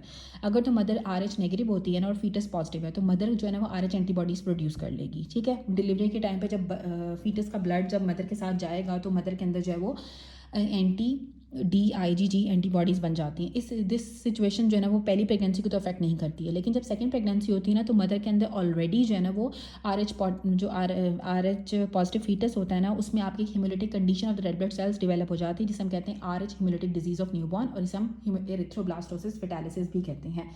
इसमें आपने क्या करना है, प्रिवेंटिव ट्रीटमेंट, इसको हम रोगम कहते हैं, जो कि RH इम्यूनोग्लोबुलिन होती है, ये रिड्यूस करती है maternal reaction to the babies RH positive blood cells. ठीक है, अब हमने बड़ा दो तरह से हम कर सकते थे, या तो हम जो है ना मदर से आपकी IgG की प्रोडक्शन ही ना हो, anti-D-IgG की प्रोडक्शन ही ना हो, या फिर हम उसको जो है ना एक इंजेक्शन लगा देंगे anti-D-IgG का, ताकि जो है ना वो प्रेग्नेंट वमेन के अंदर, ठीक है, थर्ड ट्राइमेस्टर के अंदर या फिर अर्ली पोस्टमार्टम के अंदर लगा दें ताकि वो रिएक्ट ना करें। ठीक है, तो अब आप इसे रोगम का या फिर RH इम्यूनोग्लोबुलिन का रिएक्शन एक इंजेक्शन होता है वो हम देते हैं मदर को, ताकि मदर के जो सेल्स हैं वो रिएक्ट ना करें बेबी के RH पॉजिटिव ब्लड सेल्स के साथ। इसको this is administered as first shot around 28 week, पहले ये 28 वीक पे प्रेगनेंसी पे लगता है, और जिसका सेकंड शॉट होता है वो बर्थ के 72 आवर्स के अंदर अंदर लगता है। ठीक है, पहला आपका 28 वीक पे हम लगाते हैं रोगम का इंजेक्शन, और फिर दूसरा जो होता है ना बर्थ के 72 आवर्स के अंदर अंदर हम जो है ना वो ये सेकंड शॉट देते हैं।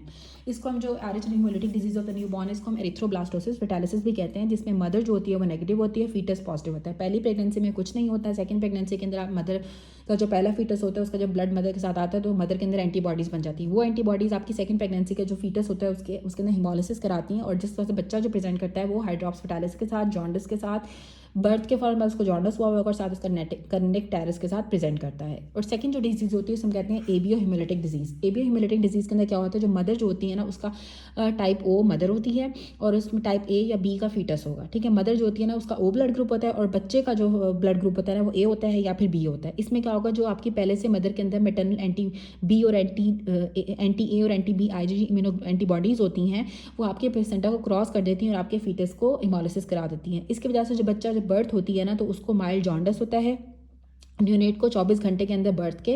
Unlike the RH haemolytic disease और newborn can occur in the first born babies and usually less severe, और इसमें हम फोटोथेरेपी करते हैं या फिर एक्सचेंज ट्रांसफ्यूजन करते हैं। अब जो एवियन कंपैटिबिलिटी है, ABO हीमोलिटिक डिजीज़ है, इसमें मदर का तो O पॉजिटिव O ब्लड होगा और बच्चे का A या B होता है।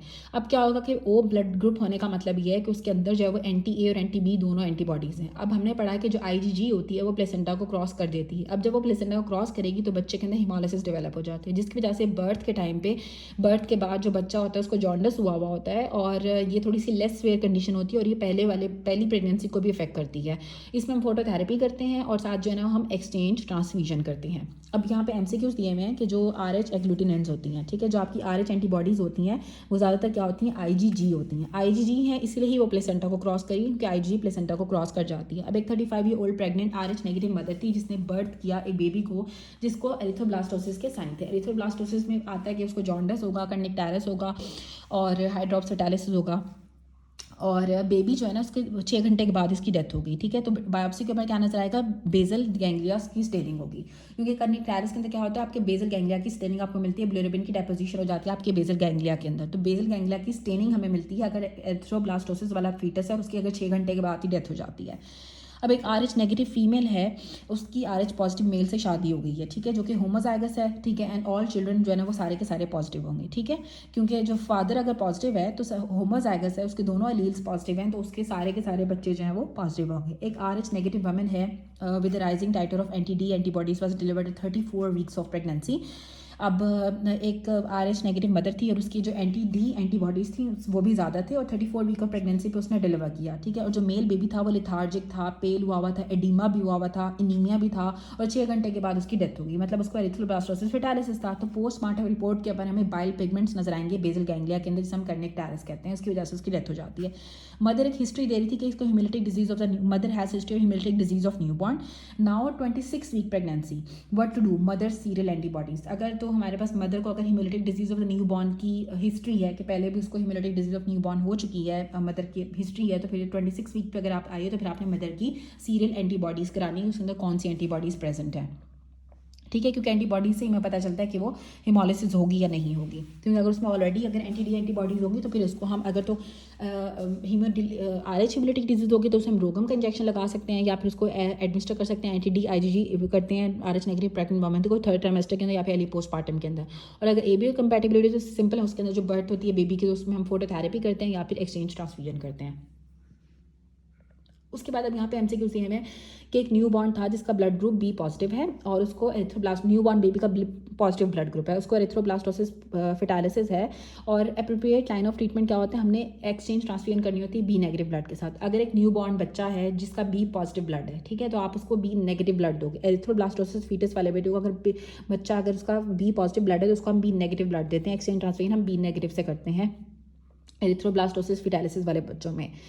अब कौन सी एंटीबॉडी होती है जो प्रेजेंट होती है एरिथ्रोब्लास्टोसिस फेटालिसिस के अंदर, एरिथ्रोब्लास्टोसिस फेटालिसिस के अंदर IgG होती है। हमने पहले भी पढ़ा कि जो RH एग्लूटिनेंस होती हैं वो आपकी प्रीडोमिनेंटली IgG होती हैं। एक न्यू बॉर्न आया है जिसको एरिथ्रोब्लास्टोसिस फेटालिसिस है, तो कॉज क्या होगी, RH इनकम्पैटिबिलिटी होती है आपकी मदर और फीटस के दरमियान। RH इनकम्पैटिबिलिटी का मतलब ये है कि इसके पॉजिटिव नेगेटिव की इनकम्पैटिबिलिटी होती है।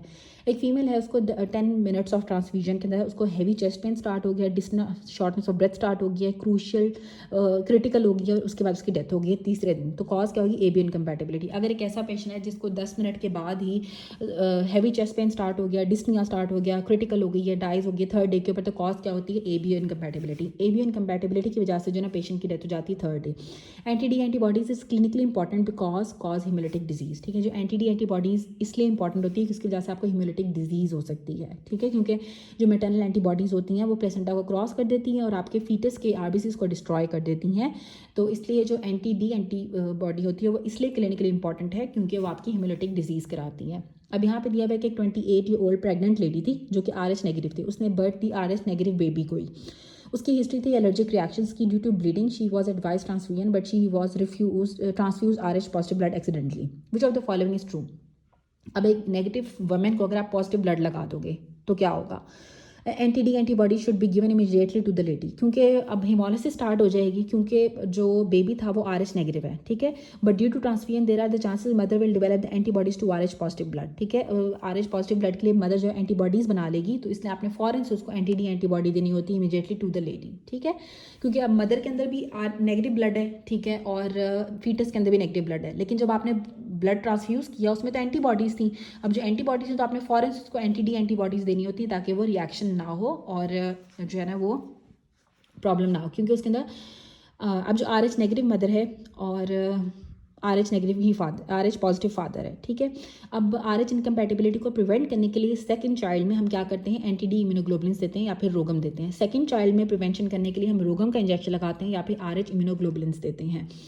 रोगम का इंजेक्शन लगाते हैं जिससे हम कहते हैं RH इम्यूनोग्लोबुलिन्स, ठीक है, एंटी-डी इम्यूनोग्लोबुलिन्स, RH इम्यूनोग्लोबुलिन्स, ठीक है, एंटीबॉडीज़ होती हैं ये, हम ये इम्यूनोग्लोबुलिन्स देते हैं सेकंड प्रेगनेंसी के अंदर RH इनकम्पैटिबिलिटी को प्रिवेंट करने के लिए। अब मदर है RH नेगेटिव, फादर है RH पॉजिटिव, उन्होंने बेबी कंसीव कर लिया। अब किस तरह से हम उनको काउंसिल करेंगे रिगार्डिंग द डिजीज़, तो हमने उनको ये बताना है कि हेमोलिटिक डिजीज़ ऑफ न्यूबॉर्न उनको हो सकती है, क्योंकि अगर मदर नेगेटिव हो और फीटस या फादर पॉजिटिव हो।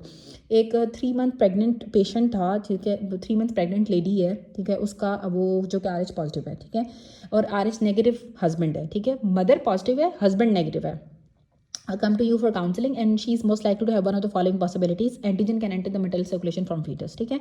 अब इसमें हो सकता है कि जो बेसिकली होता है कि मैटरनल टू फीटल सर्कुलेशन होती है, ठीक है। तो अब क्या होता है कि मदर जो होती है ना वो पॉजिटिव है और जो हस्बैंड है वो नेगेटिव है, तो हो सकता है कि जो एंटीजन्स है ना आपके फीटस से मदर के सर्कुलेशन के अंदर जा सकते हैं अगर तो फीटस नेगेटिव होगा और मदर पॉजिटिव है। उसके बाद दिया हुआ है कि जो मोस्ट कॉमन कॉज होती है एनीमिया की प्रेगनेंसी के अंदर वो हीमोडाइल्यूशन होती है। हमने पहले भी पढ़ा कि जो प्लाज्मा वॉल्यूम होता है ना वो ज़्यादा हो जाता है, ठीक है, RBC का मैस भी ज़्यादा होता है लेकिन प्लाज्मा वॉल्यूम बहुत ही ज़्यादा हो जाता है, इसलिए जो हीमोडाइल्यूशन की वजह से प्रेगनेंसी के अंदर एनीमिया डेवलप हो जाता है। एनीमिया ऑफ प्रेगनेंसी एक एनीमिया नहीं होता है बल्कि मैनिफेस्टेशन होती है कि आपका प्लाज्मा वॉल्यूम ज़्यादा हो गया है। नॉर्मल प्रेगनेंसी के अंदर ब्लड वॉल्यूम ज़्यादा हो जाता है और जिसकी वजह से आपको हीमोडाइल्यूशन हो जाती है, आपका ब्लड डाइल्यूट हो जाता है, वॉल्यूम प्लाज्मा वॉल्यूम ज़्यादा हो जाती है। बेसिकली एनीमिया नहीं है बल्कि इसमें आपका ये मैनिफेस्टेशन होती है आपका प्लाज्मा वॉल्यूम ज़्यादा हो गया है। जो रेड ब्लड सेल्स मैस होता है वो भी आपके प्रेगनेंसी के अंदर ज़्यादा हो जाता है और जो प्लाज्मा वॉल्यूम है तो वो भी ज़्यादा हो जाता है, जिसकी वजह से आपको रिलेटिव एनीमिया होता है, नॉट द एक्चुअल एनीमिया। जो मोस्ट कॉमन कॉज है प्रेगनेंसी के अंदर एनीमिया की वो प्लाज्मा वॉल्यूम एक्सपेंशन होती है। एक प्रेग्नेंट लेडी है, फर्स्ट ट्राइमेस्टर के अंदर उसका हीमोग्लोबिन 12 था, जब लास्ट ट्राइमेस्टर के अंदर आई तो उसका हीमोग्लोबिन 10 है, तो ये नॉर्मल फिजियोलॉजिकल है। प्रेगनेंसी के अंदर विच of the following can occur, ठीक है, रेड ब्लड सेल्स का मैस ज़्यादा हो जाता है। एक वुमन है 6 वीक्स ऑफ प्रेगनेंसी के ऊपर इसका हीमोग्लोबिन 12 है, हिमेटोक्रिट 25 है, नॉर्मोसिटिक नॉर्मोक्रोमिक पेरिफेरल पिक्चर है। 32 वीक्स के ऊपर आई है फॉलोअप के लिए, उसका हीमोग्लोबिन 9 हो गया, हिमेटोक्रिट उसका 20 हो गया, नॉर्मोसिटिक नॉर्मोक्रोमिक पेरिफेरल फ्रेम है, तो ये फिजियोलॉजिकल चेंज होगा। अब जो पेशेंट है वो वीकनेस फील कर रही है, फटीग है, उसको डिस्निया हुआ है, शॉर्टनेस ऑफ ब्रेथ है, पेल भी है और उसको माइक्रोसिटिक हाइपरक्रोमिक एनीमिया। अब यहाँ पे क्या बात आ गई, माइक्रोसिटिक है, छोटे RBCs, हाइपरक्रोमिक, हीमोग्लोबिन भी कम है। विच of the following condition suffering from, तो आयरन डेफिशिएंसी एनीमिया के अंदर आपको माइक्रोसिटिक हाइपरक्रोमिक एनीमिया होता है। अगर तो नॉर्मोसिटिक नॉर्मोक्रोमिक है तो फिर सिर्फ फिजियोलॉजिकल चेंज होगा, लेकिन अगर माइक्रोसिटिक हाइपरक्रोमिक है तो फिर आपका आयरन डेफिशिएंसी एनीमिया होगा। रिमेंबर जो माइक्रोसिटिक एनीमियाज होते हैं वो आयरन डेफिशिएंसी एनीमिया के अंदर होते हैं, थैलेसीमिया के अंदर होते हैं या फिर anaemia of the chronic disease के अंदर होते हैं। 3 तरह से आपको जो है वो आयरन डेफिशिएंसी एनीमिया होता है, सॉरी माइक्रोसिटिक एनीमियाज होते हैं जिसमें आपका जो MCV होता है वो 80 से कम हो जाता है। अब आयरन डेफिशिएंसी एनीमिया किन किन कंडीशंस के अंदर होता है, प्लमर विंसन सिंड्रोम के अंदर होता है जिसमें आपका सीरम आयरन कम हो जाता है, टोटल आयरन बाइंडिंग कैपेसिटी आपकी ज़्यादा हो जाती है। ये ओनली एनीमिया है जिसके अंदर आपकी TIBC ज़्यादा होती है, ठीक है। सिर्फ एक ऐसा एनीमिया है जिसके अंदर आपकी टोटल आयरन बाइंडिंग कैपेसिटी ज़्यादा होती है, तो वो आपका प्लमर विंसन सिंड्रोम वाला होता है जिसमें आपका सीरम आयरन कम हो जाता है और TIBC आपकी ज़्यादा हो जाती है, सीरम फेरेटिन आपका कम हो जाता है, सॉरी हाँ सीरम फेरेटिन आपका कम हो जाता है। जो प्लमर विंसन सिंड्रोम होता है इसमें आपको ट्राइड मिलता है, एक इसमें आयरन डेफिशिएंसी एनीमिया होता है, साथ आपको इंडिविजुअल वेब्स मिलते हैं और तीसरी एक चीज़ होती है आई डोंट इवन रिमेंबर। खैर ये जो प्लमर विंसन सिंड्रोम के अंदर आपको आयरन डेफिशिएंसी एनीमिया होता है और आयरन डेफिशिएंसी एनीमिया के अंदर आपका सीरम फेरेटिन का लेवल कम हो जाता है और आयरन डेफिशिएंसी एनीमिया के अंदर ही आपकी जो टोटल आयरन बाइंडिंग कैपेसिटी होती है वो ज़्यादा हो जाती है और सीरम आयरन के लेवल कम हो जाते हैं। अब थैलेसीमिया एक ऑटोसोमल रिसेसिव डिसऑर्डर है, इसमें बीटा चेंज जो होती है ना वो 4 होती हैं और एक्सप्रेस करती हैं postnatally only, therefore the anaemia manifest 6 to 9 months after the birth, ठीक है। जो बीटा चेंज होती हैं वो 4 होती हैं और वो बर्थ के बाद एक्सप्रेस होती हैं, तो इसलिए जो एनीमिया जो होता है ना वो बर्थ के 6 से 9 महीने के बाद प्रेजेंट करता है। बीटा थैलेसीमिया जो पॉइंट म्यूटेशंस की वजह से होता है जो कि मोस्ट कॉमन आपकी स्प्लाइसिंग म्यूटेशंस होती हैं। जो बीटा थैलेसीमिया माइनर होता है इसमें हीमोग्लोबिन A2 ज़्यादा होती है और जो बीटा थैलेसीमिया मेजर होता है इसमें फीटल हीमोग्लोबिन ज़्यादा होती है। और जो एनीमिया ऑफ क्रॉनिक डिजीज़ है इसमें आपका सीरम आयरन के लेवल कम हो जाते हैं, टोटल आयरन बाइंडिंग कैपेसिटी भी कम हो जाती है। अगर आपको एनीमिया ऑफ क्रॉनिक डिजीज़ होगा तो सीरम आयरन के लेवल भी कम होंगे, टोटल आयरन बाइंडिंग कैपेसिटी भी कम होगी। लेकिन अगर आपको थैलेसीमिया होगा तो वो ऑटोसोमल रिसेसिव कंडीशन होती है, या आपका बर्थ के 6 to 9 months के बाद प्रेजेंट करता है। थैलेसीमिया मेजर के अंदर आपका फीटल हीमोग्लोबिन ज़्यादा होता है और थैलेसीमिया माइनर के अंदर आपका हीमोग्लोबिन A2 ज़्यादा होता है। और बीटा थैलेसीमिया के अंदर आपकी पॉइंट म्यूटेशंस होती हैं, मोस्ट कॉमनली आपकी स्प्लाइसिंग म्यूटेशंस होती हैं। आयरन डेफिशिएंसी एनीमिया प्लामोविसन सिंड्रोम के अंदर होता है। आयरन डेफिशिएंसी एनीमिया के अंदर आपका सीरम आयरन कम हो जाता है, टोटल आयरन बाइंडिंग कैपेसिटी आपकी ज़्यादा हो जाती है और सीरम फेरेटिन के लेवल भी कम हो जाते हैं, जो कि बेस्ट टेस्ट होता है आयरन डेफिशिएंसी एनीमिया को डायग्नोज करने के लिए। आपने सीरम फेरेटिन कराना होता है जो कि डिक्रीज होगा आयरन डेफिशिएंसी एनीमिया में। अब हमने पढ़ लिया था कि सबसे पहले तो आयरन डेफिशिएंसी एनीमिया के अंदर आपको माइक्रोसिटिक एनीमिया होता है। दूसरा हमने पढ़ा कि आपका जो थैलेसीमिया के अंदर आपको माइक्रोसिटिक एनीमिया होता है। और तीसरा हमने पढ़ा कि एनीमिया ऑफ क्रॉनिक डिजीज़ के अंदर माइक्रोसिटिक एनीमिया होता है। अब चौथा जो है वो लेड की पॉइजनिंग के अंदर भी आपको माइक्रोसिटिक एनीमिया होता है और सिड्रोप्लास्टिक एनीमिया भी आपका माइक्रोसिटिक होता है। अब लेड की पॉइजनिंग के अंदर हम बेजोफिलिक स्टिपलिंग नजर आती है, लेड लाइन नजर आती है और हीम की सिंथेसिस आपकी कम हो जाती है लेड की पॉइजनिंग के अंदर। लेड की पॉइजनिंग में बेजोफिलिक स्टिपलिंग्स मिलती हैं, लेड लाइन्स मिलती हैं और हीम की सिंथेसिस आपकी कम हो जाती है। सिड्रोप्लास्टिक एनीमिया के अंदर आपका आयरन ज़्यादा हो जाता है, ठीक है, नॉर्मल या फिर कम भी हो सकती है total iron binding capacity. Serum ferritin तो आपका ज़्यादा होगा और आपको रिंग सिड्रोब्लास्ट मिलते हैं, ठीक है। आयरन ज़्यादा है तो सीरम फेरेटिन भी ज़्यादा होगा और टोटल आयरन बाइंडिंग कैपेसिटी आपकी कम भी हो सकती है, डिक्रीज भी हो सकती है सिड्रोब्लास्टिक एनीमिया के अंदर। जो टारगेट सेल्स होते हैं वो हमें हेलिट के अंदर मिलते हैं। हेलिट निमोनिकस का टारगेट सेल्स हमें मिलते हैं हीमोग्लोबिन C डिजीज़ के अंदर, ए सिप्लीनिया के अंदर, लिवर डिजीज़ के अंदर, आयरन डेफिशिएंसी के अंदर और आयरन डेफिशिएंसी एनीमिया में और थैलेसीमिया में, ठीक है। हमें टारगेट सेल्स होते हैं वो 5 चीज़ों में मिलते हैं। हाल्ट सबसे पहले हीमोग्लोबिन C डिजीज़ में, ठीक है, जिनकी स्प्लीनिया वाले पेशेंट्स के अंदर टारगेट सेल्स हमें मिलते हैं। लिवर डिजीज़ वाले पेशेंट्स के अंदर हमें टारगेट सेल्स मिलते हैं और आयरन डेफिशिएंसी एनीमिया वाले पेशेंट्स के अंदर हमें टारगेट सेल्स मिलते हैं और थैलेसीमिया वाले पेशेंट्स के अंदर हमें टारगेट सेल्स मिलते हैं, ठीक है। टारगेट सेल्स हमें 5 लोगों के अंदर मिलते हैं जिनको हीमोग्लोबिन C होती है, H से A से आ जाएगा ए सिप्लीनिया, L से आ जाएगा लिवर डिजीज़ और T से आ जाता है, I से आ जाता है आपका आयरन डेफिशिएंसी एनीमिया और T से आ जाता है थैलेसीमिया। इन सब के अंदर हमें टारगेट सेल्स मिलते हैं। अब सबसे पहले हम पढ़ते हैं आयरन डेफिशिएंसी एनीमिया के बारे में। जो आयरन प्रेजेंट करता है फेरस फॉर्म के अंदर ट्रांसफेरिन, ठीक है। जो फेरस फॉर्म के अंदर आयरन प्रेजेंट होता है in its ferrous form in transferrin के अंदर जो आयरन जो होता है ना वो फेरस फॉर्म के अंदर होता है, ठीक है। जो ट्रांसफेरिन है जिससे आपका ट्रांसफर होता है आयरन वो आपका फेरस फॉर्म के अंदर होता है। जो मोस्ट इंपॉर्टेंट इन्वेस्टिगेशन होती है आयरन डेफिशिएंसी एनीमिया के लिए वो सीरम फेरेटिन होती है। सीरम फेरेटिन आपकी मोस्ट इंपॉर्टेंट इन्वेस्टिगेशन है आयरन डेफिशिएंसी एनीमिया के लिए और ट्रांसफेरिन के अंदर आपका फेरस फॉर्म में आयरन होता है। आयरन डेफिशिएंसी एनीमिया का जो बेस्ट टेस्ट है वो सीरम फेरेटिन है और साथ इसमें टोटल आयरन बाइंडिंग कैपेसिटी आपकी ज़्यादा हो जाती है। हमने पढ़ा था कि ओनली एनीमिया है जिसके अंदर TIBC ज़्यादा होती है, that is iron deficiency anaemia. Which of the following is specific in iron deficiency anaemia? आपका सीरम फेरेटिन के लेवल कम हो जाते हैं आयरन डेफिशिएंसी एनीमिया के अंदर, ये स्पेसिफिक होता है आयरन डेफिशिएंसी एनीमिया के लिए। मोस्ट इंपॉर्टेंट इन्वेस्टिगेशन क्या है आयरन डेफिशिएंसी एनीमिया की? Serum ferritin. Scenario in which there is RBC slide they show the streak of iron. अगर आपको स्ट्रीक ऑफ आयरन नजर आ रही होगी RBC की स्लाइड के अंदर तो हमें क्या होगा? हाइपोक्रोमिक माइक्रोसिटिक एनीमिया, ठीक है। Thin streak of iron show की हुई है तो क्या होगा? हाइपोक्रोमिक माइक्रोसिटिक एनीमिया होता है आयरन डेफिशिएंसी एनीमिया के अंदर। ब्लड पिक्चर के अंदर आपको आयरन डेफिशिएंसी एनीमिया मिल रही है तो माइक्रोसिटिक हाइपोक्रोमिक एनीमिया होगा। एक पेशेंट है जिसका एंड स्टेज रीनल डिजीज है, ठीक है, anaemia of the chronic disease आ जाएगी and is on dialysis for 6 months। He receive the multiple transfusion, his haemoglobin is 8, MCV is 86 and low MCH, ठीक है। Which type of anaemia does he have? तो normocytic hypochromic anaemia होगा। Normocytic hypochromic anaemia इसलिए होगा कि हमने पढ़ा कि MCV उसका ठीक है, MCH उसका कम है। MCH कम होने का मतलब है कि उसका जो हीमोग्लोबिन के लेवल वो कम है लेकिन उसका जो MCV वॉल्यूम है वो ठीक है और हीमोग्लोबिन कम है तो एनीमिया, ठीक है। तो MCV अगर कम होगा रीनल पेशेंट के अंदर, अगर MCV कम होता है तो आप माइक्रोसिटिक, मैक्रोसिटिक या नॉर्मोसिटिक, और MCH होता है वो आपको नॉर्मोक्रोमिक, हाइपोक्रोमिक और हाइपरक्रोमिक के बारे में बताता है, ठीक है। तो नॉर्मोक्रोमिक इसलिए है, ठीक है, तो इसको क्या होगा? Normochromic, hypochromic, normocytic, hypochromic anaemia. Normocytic इसलिए है क्योंकि इसका MCV ठीक है, हाइपोक्रोमिक वो इसलिए है क्योंकि इसका MCH लो है। तो इसको क्या है? नॉर्मोसिटिक हाइपोक्रोमिक एनीमिया है, ठीक है। अच्छा, अब एक पेशेंट है जिसको क्रॉनिक रीनल फेलियर था, डायलिसिस है, हीमोग्लोबिन इसका 9 है, MCV इसका 89 है, MCHC and haematocrit also in the normal range, which type anaemia is? Normocytic normochromic anaemia. अगर सब कुछ ठीक है तो इसको नॉर्मोसिटिक नॉर्मोक्रोमिक एनीमिया होगा। एक यंग पेशेंट है, इसको शॉर्टनेस ऑफ ब्रेथ हो रही है, एनीमिया वाले सिम्टम्स आ रही हैं, MCV उसका 100 है, MCH उसका 30 है, हीमोग्लोबिन 9 है, इसको भी नॉर्मोसिटिक नॉर्मोक्रोमिक एनीमिया होगा। तो आपको वैल्यूज याद होनी चाहिए MCV और MCHC की और MCH की, ताकि आप डिफरेंशिएट कर सकोगे कि नॉर्मोसिटिक है, नॉर्मोक्रोमिक है या हीमोग्लोबिन है। तो आपने सिर्फ ये नहीं याद रखना कि एनीमिया ऑफ क्रॉनिक डिजीज के अंदर आयरन डेफिशिएंसी माइक्रोसिटिक एनीमिया था, आपने इसकी यहाँ पे वैल्यूज देखनी है, उसके बाद डिसाइड करना है कि उसको किस टाइप का एनीमिया। सिनेरियो आया, एक 8 साल की बच्ची है जिसको माइक्रोसाइटिक हाइपोक्रोमिक एनीमिया है और डायग्नोस क्या होगी, iron deficiency anaemia. Iron deficiency anaemia जो है ना आपका माइक्रोसाइटिक हाइपोक्रोमिक एनीमिया होता है और गर्ल्स के अंदर ज़्यादा कॉमन होता है। पेशेंट है जिसको हीमोग्लोबिन 6 था, एनीमिया हुआ है, ब्लड पिक्चर के ऊपर आपको टारगेट सेल्स नजर आ रही हैं और साथ आपका माइक्रोसाइटिक हाइपोक्रोमिक एनीमिया है। Patient has fever and dysphagia, that is iron deficiency anaemia. ठीक हो गया। उसके बाद 25 ग्रेविडा है, प्रेजेंट किया, ग्रेविडा 4 है, प्रेजेंट किया वीकनेस और ओकल्ट ब्लड आ रहा है स्टूल के अंदर, तो आयरन डेफिशिएंसी एनीमिया होगा। ठीक है, स्टूल के अंदर ओकल्ट ब्लड आता है आयरन डेफिशिएंसी एनीमिया के अंदर और वीकनेस भी हो रही है और साथ ग्रेविडा भी है। तो आयरन डेफिशिएंसी एनीमिया आपको होता है जब आपका ओकल्ट ब्लड आ रहा है उसके स्टूल के अंदर।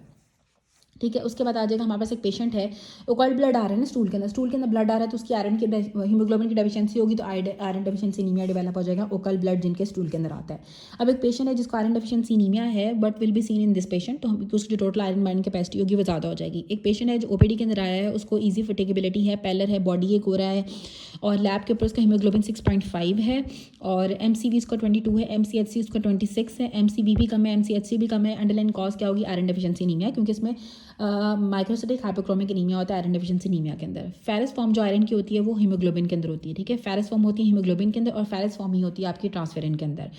मदर के मिल्क जो है वो डेफिशिएंट होता है आयरन में। एक पेशेंट है जिसका हीमोग्लोबिन 6 है, प्लेटलेट्स उसके 4,50,000 है और हाइपर सेलुलर बोन मैरो है। प्लेटलेट्स थोड़े से ज़्यादा हैं, हीमोग्लोबिन कम है, हाइपर सेलुलर बोन मैरो है। डायग्नोसिस क्या होगी, आयरन डेफिशिएंसी एनीमिया। ठीक है, आयरन डेफिशिएंसी उसका हीमोग्लोबिन कम है और प्लेटलेट स्लाइटली ज़्यादा है तो आयरन डेफिशिएंसी एनीमिया होगा। एक 6 ईयर ओल्ड गर्ल है, प्रेजेंट की एनीमिया के साथ, मेमोरीज को एनीमिया के साथ प्रेजेंट, फटीग है, उसको हीमोग्लोबिन CBC के ऊपर उसका जो MCV MCHC सब कुछ लो है, हीमोग्लोबिन भी कम है। डायग्नोसिस क्या हो गया, iron deficiency anaemia. All of the following are responsible for delayed absorption of iron except vitamin C। ठीक है, विटामिन C जो होता है ना वो हमारे पास आपके आयरन के एब्जॉर्प्शन को तेज़ करता है। ठीक है, विटामिन C आपके आयरन के एब्जॉर्प्शन को ज़्यादा करता है। जो लोग विटामिन C लेते हैं उनके अंदर आयरन ज़्यादा एब्जॉर्ब होता है। अब यहाँ पे डिफरेंस यहाँ पे बताया हुआ है कि 29 ईयर ओल्ड फीमेल आई, ठीक है, जो बहुत ज़्यादा लिथार्जिक है, इरिटेबल भी हुई है पिछले 5 सालों से। लैब के ऊपर आपको हीमोग्लोबिन उसका कम था, MCV भी कम है, MCHC भी कम है, लेकिन उसका प्लेटलेट भी ठीक है और WBCs भी ठीक है। उसको आपने आयरन सप्लीमेंट्स दिए, 2 महीने के बाद उसका हीमोग्लोबिन 10 हो गया। ठीक है, पहले 9.6 था, अब 10 हो गया आयरन सप्लीमेंट्स देने के बाद। Which lab investigate should be order to find the underlying cause of the persistent anaemia, HB electrophoresis. ठीक है, अगर आपने 2 मंथ्स के लिए आयरन सप्लीमेंट्स दिए और फिर भी अगर उसका एनीमिया जो है वो इतना ज़्यादा इंप्रूव नहीं हो रहा, सिर्फ 10 ही हुआ है, तो आपने HB इलेक्ट्रोफोरेसिस करानी होती है। पेशेंट जिनको आयरन डेफिशिएंसी एनीमिया होता है, आप आयरन सप्लीमेंट्स देते हो to monitor the response serum ferritin. ठीक है, वो पेशेंट जिनको आयरन डेफिशिएंसी एनीमिया होता है और फिर आप उनको अगर आयरन सप्लीमेंट्स दे रहे होते हो तो उसके बाद आपने उसका सीरम फेरेटिन कराना होता है। ठीक है, सीरम फेरेटिन कराओगे, अगर तो वो नॉर्मल हो गए तो फिर आपने आयरन सप्लीमेंट्स छोड़ देने होते हैं। उसके बाद यहाँ पे दिया हुआ थैलेसीमिया के बारे में। एक 29 ईयर ओल्ड वमेन है, ठीक है, लिथार्जिक है, इरिटेबल है। 29 ईयर ओल्ड वमेन है, लिथार्जिक है, इरिटेबल है पिछले 5 सालों से। हीमोग्लोबिन इसका 9.6 है, WBCs और प्लेटलेट्स उसके नॉर्मल हैं। ठीक है, हीमोग्लोबिन कम है, 5 सालों से इरिटेबल है। आयरन थेरेपी उसके 2 महीने के लिए, लेकिन हीमोग्लोबिन इसका 10.6 ही हुआ। ठीक है, 9.6 से 10.6 हो गया, सिर्फ 1% उसका बढ़ा हीमोग्लोबिन। कौन सी इन्वेस्टिगेशन हम कराएंगे, तो ये परसिस्टेंट एनीमिया को चेक करने के लिए हम हीमोग्लोबिन इलेक्ट्रोफोरेसिस कराते हैं। HB इलेक्ट्रोफोरेसिस हम कराते हैं परसिस्टेंट एनीमिया को डायग्नोस करने के लिए। 6 मंथ प्रेग्नेंट है, उसके प्रेग्नेंट वमेन है, ठीक है, उसको जनरलाइज्ड वीकनेस है, लिथार्जी है, हीमोग्लोबिन इसका 9.8 है, MCV इसका 58 है, MCHC 15 है, सीरम फेरेटिन इसका 150 माइक्रोग्राम पर लीटर है। मोस्ट लाइकली कॉज क्या होगी एनीमिया की, थैलेसीमिया ट्रेट की वजह से। ठीक है, 6 मंथ प्रेग्नेंट लेडी है, उसका थैलेसीमिया ट्रेट की वजह से उसकी एनीमिया डेवलप हुआ है, उसका सीरम फेरेटिन तो ठीक है लेकिन वैसे उसको एनीमिया है तो फिर आपको थैलेसीमिया ट्रेट होगा। एक यंग गर्ल है, आपके पास फटीग, लिथार्जी और माइल्ड जॉन्डिस के साथ आई है, स्किन की डिस्कलरेशन हुई है, उसकी स्प्लीन भी एनलार्ज हुई है। लैब के ऊपर आपको जो है वो हीमोग्लोबिन इसका 9 है, साथ उसको माइक्रोसाइटिक हाइपोक्रोमिक एनीमिया हुआ है, सीरम फेरेटिन उसका 2000 है। नेक्स्ट बेस्ट टेस्ट हम क्या कराते हैं, डीफेरोक्सामीन हम देते हैं। ठीक है, डीफेरोक्सामीन देते हैं अगर उसका सीरम फेरेटिन बहुत ज़्यादा हुआ हो, साथ उसको जो है वो फटीग हो, लिथार्जी और माइल्ड जॉन्डिस और स्किन की डिस्कलरेशन हुई है और स्प्लीन उसकी एनलार्ज है, तो फिर उसको डीफेरोक्सामीन देते हैं। ठीक है, आयरन चिलेटिंग एजेंट देते हैं डीफेरोक्सामीन, क्योंकि आयरन उसका लेवल बहुत ज़्यादा हुआ है। ठीक है, और सीरम फेरेटिन उसका बहुत ज़्यादा हुआ है, 2000 है। अब क्या है, 22 ईयर ओल्ड वमन है, उसको कंजेनिटल एनीमिया है और उसका मल्टीपल ट्रांसफ्यूजन आपने की RBCs की फॉर मैनी ईयर्स। ठीक है, एक 22 ईयर ओल्ड वमन थी, इसको कंजेनिटल एनीमिया था, जब से वो पैदा हुई थी तब से ही उसका एनीमिया था। आपने मल्टीपल ट्रांसफ्यूजन की, RBCs की, बहुत सालों से उसको ट्रांसफ्यूजन हो रही है और फिजिकल एग्जामिनेशन के ऊपर कोई सिग्निफिकेंट फाइंडिंग्स नहीं मिली। लिवर फंक्शन टेस्ट में जो एल्बुमिन था उसका कम था। कौन सी फाइंडिंग है जो कि अपेयर होती है लिवर बायोप्सी स्पेसिमेन के, हीमोसिडिन आपको नजर आएगी हेपेटोसाइट्स के अंदर। ठीक है, जिन पेशेंट्स की बहुत अरसे से ट्रांसफ्यूजन हो रही होती है तो उनके लिवर के अंदर हीमोसिडिन की डेपोजिशन आना स्टार्ट हो जाती है। उसके बाद एक पेशेंट है एनीमिया के साथ आई है, पेशेंट है उसको एनीमिया है और फेलर टू थ्राइव है, पैलर है, वीकनेस है, उसको बहुत सारी उसकी ट्रांसफ्यूजन हुई है उसके ओल्डर ब्रदर की भी, ठीक है।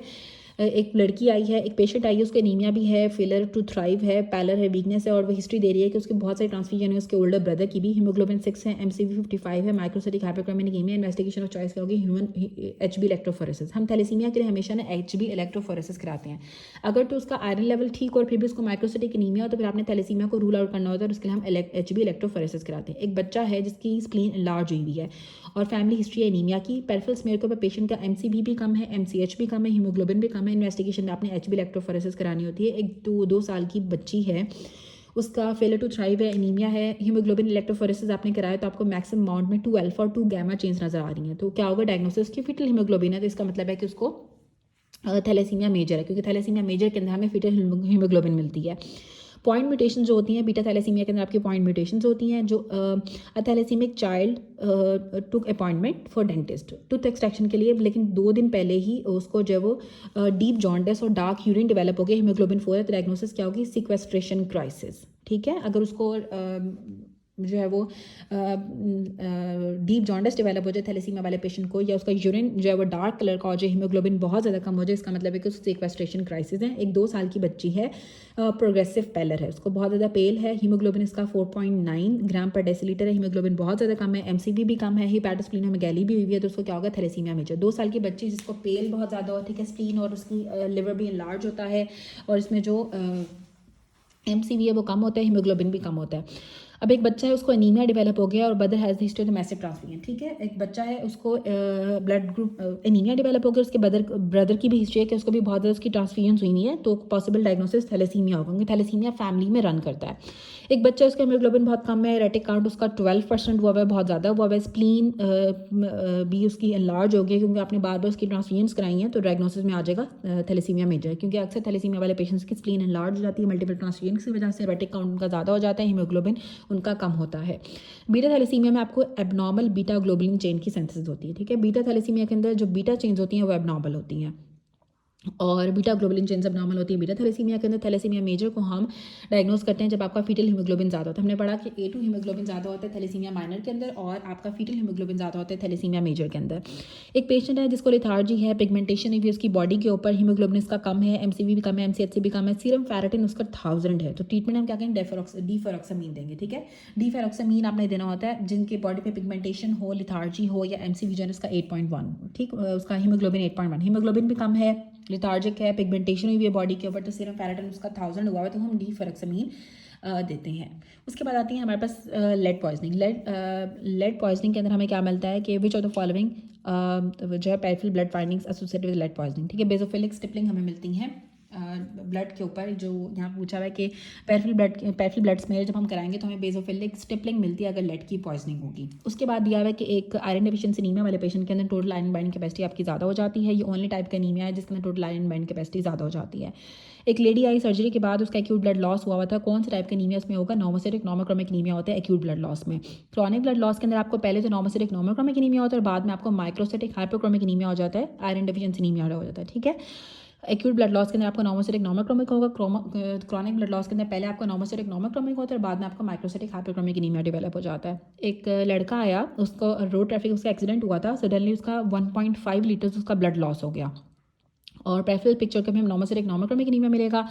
एक 40 साल का पर्सन आया है, इसका रोड ट्रैफिक एक्सीडेंट हुआ और उसका कुछ ब्लड लॉस हुआ था, कौन सा एनीमिया होगा, उसका normocytic normochromic anaemia. Acute blood loss के अंदर आपको नॉर्मोसिटिक नॉर्मोक्रोमिक एनीमिया होता है। उसके बाद यहाँ पे दिया हुआ है कि वमन है, उसको बहुत ज़्यादा लिथार्जिक है, पिछले 5 महीनों से वो लिथार्जिक फील कर रही है, उसको काम करते हुए एक्सर्शन सांस चढ़ना शुरू हो जाता है, जब वो एक्सर्शन पे उसको सांस चढ़ना स्टार्ट हो जाता है, टिंगलिंग सेंसेशन उसकी फीट में, वॉक करने में भी उसको डिफिकल्टी हो रही है, हीमोग्लोबिन इसका 5.6 है, WBC इसके 3500 है, प्लेटलेट्स भी ठीक है। डायग्नोसिस क्या होगी, विटामिन B12 डेफिशिएंसी, ठीक है। विटामिन B12 डेफिशिएंसी की वजह से पेशेंट को लेथार्जी भी होती है, टिंगलिंग सेंसेशन भी होते हैं, फीट के अंदर डिफिकल्टी इन वॉकिंग भी होती है और एक्सर्शन के ऊपर डिस्निया भी होता है। अब जो मेगालोब्लास्टिक एनीमिया होता है ना, इसमें हमें हाइपर सेगमेंटेड न्यूट्रोफिल्स मिलते हैं, ठीक है। मेगालोब्लास्टिक एनीमिया के अंदर हमें हाइपर सेगमेंटेड न्यूट्रोफिल्स मिलते हैं। अब जो मैक्रोसाइटिक एनीमिया होता है इसमें आपको जो MCV होता है वो 100 फेमटोलीटर से ज़्यादा हो जाता है। 2 तरह का आपका मैक्रोसाइटिक एनीमिया होता है, एक होता है फोलिक एसिड की डेफिशिएंसी की वजह से, एक होता है विटामिन B12 की डेफिशिएंसी की वजह से। जो विटामिन B12 होता है ना वो बाइंड करता है आपके इंट्रिंसिक फैक्टर के साथ जो स्टमक के अंदर होता है और आपकी टर्मिनल इलियम के अंदर एब्जॉर्ब हो जाता है। अब विटामिन B12 की जब डेफिशिएंसी होती है तो हमें हाइपर सेगमेंटेड न्यूट्रोफिल्स मिलते हैं कि आपके न्यूट्रोफिल्स के 5 से भी ज़्यादा लोब्स होते हैं। सीरम विटामिन B12 के लेवल कम होते हैं, होमोसिस्टीन के लेवल ज़्यादा होते हैं और मिथाइल मेलानिक एसिड आपका ज़्यादा होता है। न्यूरोलॉजिकल सिम्टम्स के साथ आते हैं और ये पैनसाइटोपिनिया के साथ भी प्रेजेंट कर सकते हैं विटामिन B12 डेफिशिएंसी वाले पेशेंट्स। जो आयरन डेफिशिएंसी, जो फॉलिक एसिड की डेफिशिएंसी होती है, इसमें आपको हाइपर सेगमेंटेड न्यूट्रोफिल्स मिलते हैं। हाइपर सेगमेंटेड न्यूट्रोफिल्स आपको दोनों में मिलेंगे। मैक्रोसिटिक एनीमिया जब आपको मेगालोप्लास्टिक एनीमिया होता है तो आपको हाइपर सेगमेंटेड न्यूट्रोफिल्स मिलते हैं। साथ इसमें होमोसिस्टीन के लेवल ज़्यादा हो जाते हैं, मिथाइल मेलानिक एसिड इसमें नॉर्मल होता है और इसमें कोई न्यूरोलॉजिकल सिम्टम्स नहीं आते हैं। फॉलिक एसिड की डेफिशिएंसी की वजह से कोई न्यूरोलॉजिकल सिम्टम्स नहीं आते हैं और मिथाइल मेलानिक एसिड भी नॉर्मल होता है।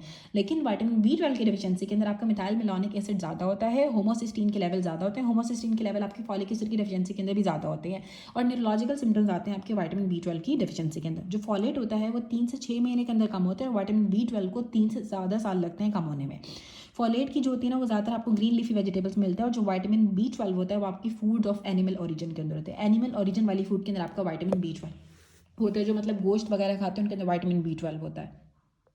अब इसमें आ जाएगा, अगर एक ऐसा पेशेंट है जिसको विटामिन B12 की डेफिशिएंसी और आप उसे फॉलिक एसिड दोगे तो ये उसके लिए डेंजरस होती है। तो आपने पहले उसको जो है पहले आपने उसको विटामिन B12 देना होता है, क्योंकि जो फॉलेट होता है ना वो मजीद विटामिन B12 स्टोर्स को स्टील कर लेता है और आपका जो न्यूरोलॉजिकल कॉम्प्लिकेशंस होती हैं वो वर्स्ट हो जाती हैं अगर एक ऐसा पेशेंट जिसकी विटामिन B12 की डेफिशिएंसी और ऊपर से आप उसको फॉलिक एसिड दे दो। अब जो विटामिन B12 पेशेंट एक आया आपके पास पैलर के साथ, उसको नमनेस हो रही है एक्सट्रीमिटीज़ के अंदर, ठीक है, माइल्ड अनकॉन्जुगेटेड हाइपरबिलिरुबिनीमिया भी है, उसका जो हीमोग्लोबिन है वो 7.5 है, MCV उसका हाई है, प्लेटलेट्स उसके नॉर्मल है, डायग्नोसिस क्या होगी विटामिन B12, ठीक है। इसमें माइल्ड अनकॉन्जुगेटेड हाइपरबिलिरुबिनीमिया भी हो जाता है और पेशेंट को पैलर और नमनेस होती है एक्सट्रीमिटीज़ के अंदर। पेशेंट है पैनसाइटोपिनिया के साथ आया, उसके ऑल सेल्स कम हो गए हैं, टिंगलिंग सेंसेशन है उसकी फीट के अंदर, तो विटामिन B12 की डेफिशिएंसी होती है। जो इंजेक्शन होता है विटामिन B12 का ज़रूरी होता है गैस्ट्रेक्टमी के अंदर due to the loss of parietal cells, ठीक है। गैस्ट्रेक्टमी वाले पेशेंट्स के अंदर आपको विटामिन B12 का इंजेक्शन देना पड़ता है क्योंकि इसमें पैरेटल सेल्स का लॉस हो जाता है। विटामिन B12 आपका टर्मिनल इलियम से एब्जॉर्ब होता है और एक पर्सन था, ठीक है, जिसको पैलर है, मेल एब्जॉर्प्शन प्रॉब्लम्स हैं, ब्लड एग्जाम आपने रिवील किया तो आपको RBC काउंट कम मिला, एनाइसोसाइटोसिस मिली, पोइक्यूलोसाइटोसिस मिली, MCV ज़्यादा मिला। कौन सा part affected? Terminal ileum affected. Terminal ileum इसलिए अफेक्टेड है क्योंकि उसको मेगालोब्लास्टिक एनीमिया डेवलप हो गया, विटामिन B12 उसका एब्जॉर्ब नहीं हो रहा है। टर्मिनल इलियम की जब आप रिसेक्शन करते हो तो विटामिन B12 की डेफिशिएंसी हो जाती है। जो मैक्रोसिटिक एनीमिया होता है गैस्ट्रेक्टमी के बाद हम उनको इंजेक्टेबल विटामिन B12 देते हैं। ट्रीटमेंट जो एनीमिया का होता है टोटल गैस्ट्रेक्टमी के बाद हम उसमें IV विटामिन B12 देते हैं। IV विटामिन B12 को हम इलियल रिसेक्शन के अंदर यूज़ करते हैं। अगर आपने इलियम की रिसेक्शन की, अगर आपने गैस्ट्रेक्टमी की है, टोटल गैस्ट्रेक्टमी की है, तो आपने विटामिन B12 को देना होता है। फॉर एब्जॉर्प्शन विटामिन B12 कौन से सेल्स होते हैं वो रिक्वायर्ड फैक्टर को प्रोड्यूस करते हैं? पैरेटल सेल्स आपके इंट्रिंसिक फैक्टर को प्रोड्यूस करते हैं विटामिन B12 की एब्जॉर्प्शन के लिए। एक पर्सन है जिसके आपने स्टमक को रिसेक्ट किया, कौन सा विटामिन है जो आपको प्रिवेंट करेगा डेफिशिएंसी? किसकी डेफिशिएंसी हो सकती है? आपने विटामिन B12 की डेफिशिएंसी हो सकती है स्टमक रिसेक्शन के अंदर। विटामिन B12 की डेफिशिएंसी के लिए, विटामिन B12 की एब्जॉर्प्शन के लिए इंट्रिंसिक फैक्टर ज़रूरी होता है। इंट्रिंसिक फैक्टर जो है वो आपका स्मॉल इंटेस्टाइन के अंदर होता है और वो बॉन्ड करता है कोबालामिन के साथ, ठीक है। स्मॉल इंटेस्टाइन के अंदर बॉन्ड करता है कोबालामिन के साथ, इंटेस्टाइन्स के अंदर आपका जो इंट्रिंसिक फैक्टर होता है वो कोबालामिन के साथ विटामिन B12 के साथ बॉन्ड बनाता है, ठीक है।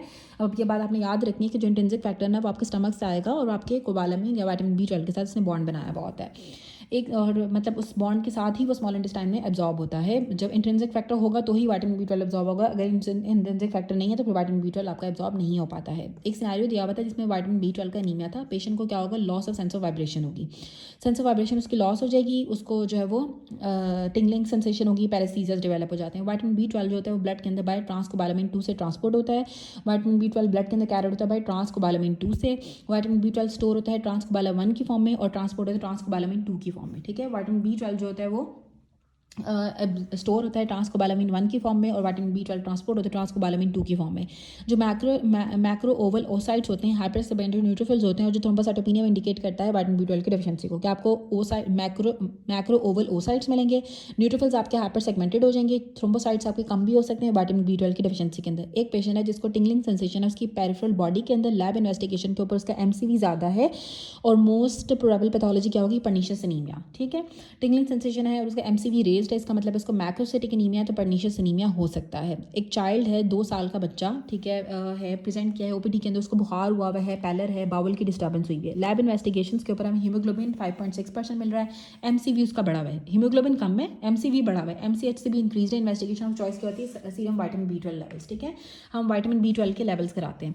उसका पेशेंट है डायलिसिस के ऊपर, आपने उसको ऑरल अल्सर्स उसको डेवलप हो गए हैं विटामिन B12 की डेफिशिएंसी की वजह से।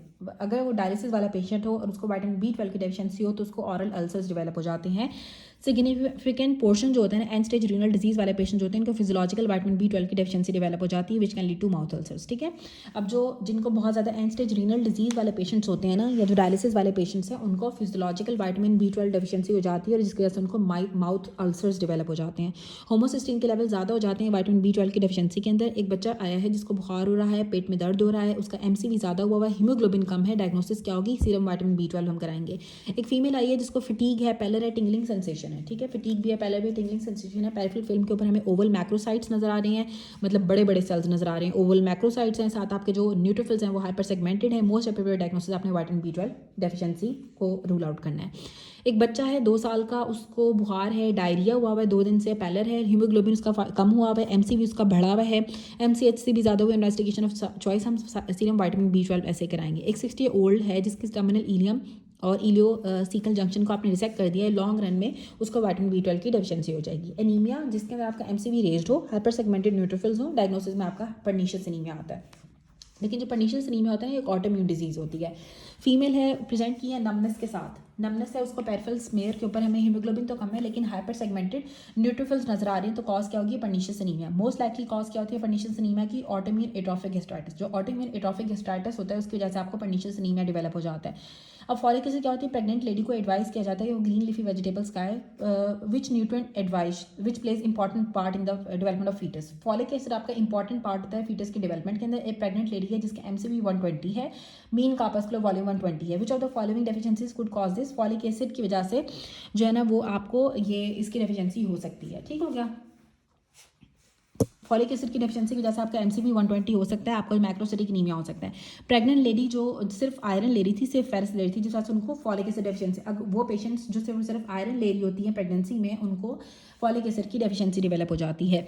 30 वीक्स प्रेग्नेंट लेडी थी, उसने सिर्फ आयरन की टैबलेट्स ले रही थी, उसको फॉलिक एसिड की डेफिशिएंसी डेवलप हो जाएगी। ठीक है, जो आयरन टैबलेट्स ले रही होती है उनको फॉलिक एसिड की डेफिशिएंसी डेवलप हो जाती है। एक 14 ईयर ओल्ड बॉय था जिसने बहुत ज़्यादा फास्ट फूड खाता है, उसके पेरिफेरल ब्लड पिक्चर के ऊपर हमें हीमोग्लोबिन कम मिल रहा है और MCV रेज्ड है। तो डायग्नोसिस क्या होगी? Folic acid deficiency. Folic acid deficiency की वजह से आपका MCV ज़्यादा हो जाता है, हीमोग्लोबिन कम हो जाता है।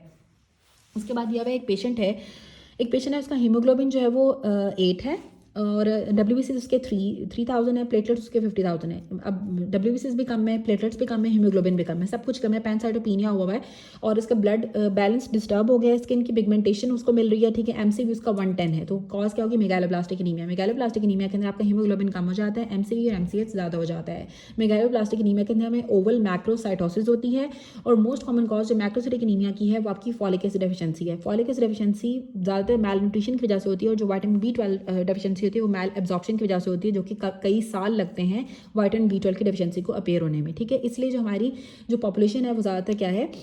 फॉलिक एसिड डेफिशिएंट होती है, क्योंकि मैल न्यूट्रिशन होती है, उनको खाना सही से नहीं मिल रहा है जिसकी वजह से उनको फॉलिक एसिड की डेफिशिएंसी हो जाती है। और अगर आपकी गट का प्रॉब्लम हो, एब्जॉर्प्शन सही से ना हो, तो फिर आपको विटामिन B12 की डेफिशिएंसी होती है। इसलिए विटामिन B12 की डेफिशिएंसी को होने में कई सालों लग जाते हैं। उसके बाद आता है इंट्रिंसिक फैक्टर। इंट्रिंसिक फैक्टर आपकी गैस्ट्रिक फंड से सिक्रीट होता है। विटामिन B12 के एब्जॉर्प्शन के लिए इंट्रिंसिक फैक्टर जरूरी होता है और आपकी गैस्ट्रिक फंडस के पैराइटल सेल से आपका इंट्रिंसिक फैक्टर रिलीज होता है। और हाइड्रोक्लोरिक एसिड और इंट्रिंसिक फैक्टर दोनों पैराइटल सेल से सिक्रीट होते हैं। जो एंटी इंट्रिंसिक फैक्टर एंटीबॉडीज होती हैं वो हम पर्नीशियस एनीमिया के अंदर में मिलती हैं। ठीक है, पर्नीशियस एनीमिया की कॉज ये होती है कि उसके अंदर इंट्रिंसिक फैक्टर के अगेंस्ट एंटीबॉडीज बन जाती हैं, जिसकी वजह से इंट्रिंसिक फैक्टर विटामिन B12 से बाइंड नहीं कर पाते और विटामिन B12 की अल्टीमेट डेफिशिएंसी डेवलप हो जाती है। पैराइटल सेल्स आपके इंट्रिंसिक फैक्टर को और हाइड्रोक्लोरिक एसिड को रिलीज करते हैं। एक पेशेंट प्रेजेंट किया OPD के अंदर, जिसको साइन एंड सिम्टम्स आ रहे हैं विटामिन B12 की डेफिशिएंसी के अंदर के लिए, और उसको कोई इंट्रिंसिक फैक्टर नहीं है उसके अंदर, तो कौन से सेल्स आपके अफेक्टेड होंगे? पैराइटल सेल्स उसके अफेक्टेड होंगे।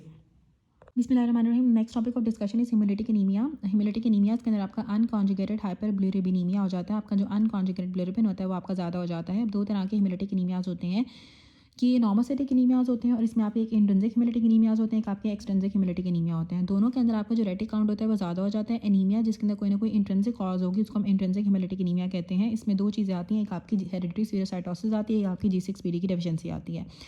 हेरिडिटरी स्फेरोसाइटोसिस के अंदर हमें स्फेरोसाइट्स मिलते हैं। स्फेरोसाइट्स आपके स्मॉल राउंड RBCs होते हैं, इनका सरफेस एरिया कम होता है और इनके अंदर कोई सेंट्रल पैलर भी नहीं होता है और इनके अंदर आपका जो मीन कार्पस्कुलर हीमोग्लोबिन होता है वो ज़्यादा हो जाता है और नेगेटिव कूम्स टेस्ट होता है। और इसके लिए हम ऑस्मोटिक फ्रेजिलिटी टेस्ट कराते हैं हेरिडिटरी स्फेरोसाइटोसिस के अंदर, जो कि पॉजिटिव आता है।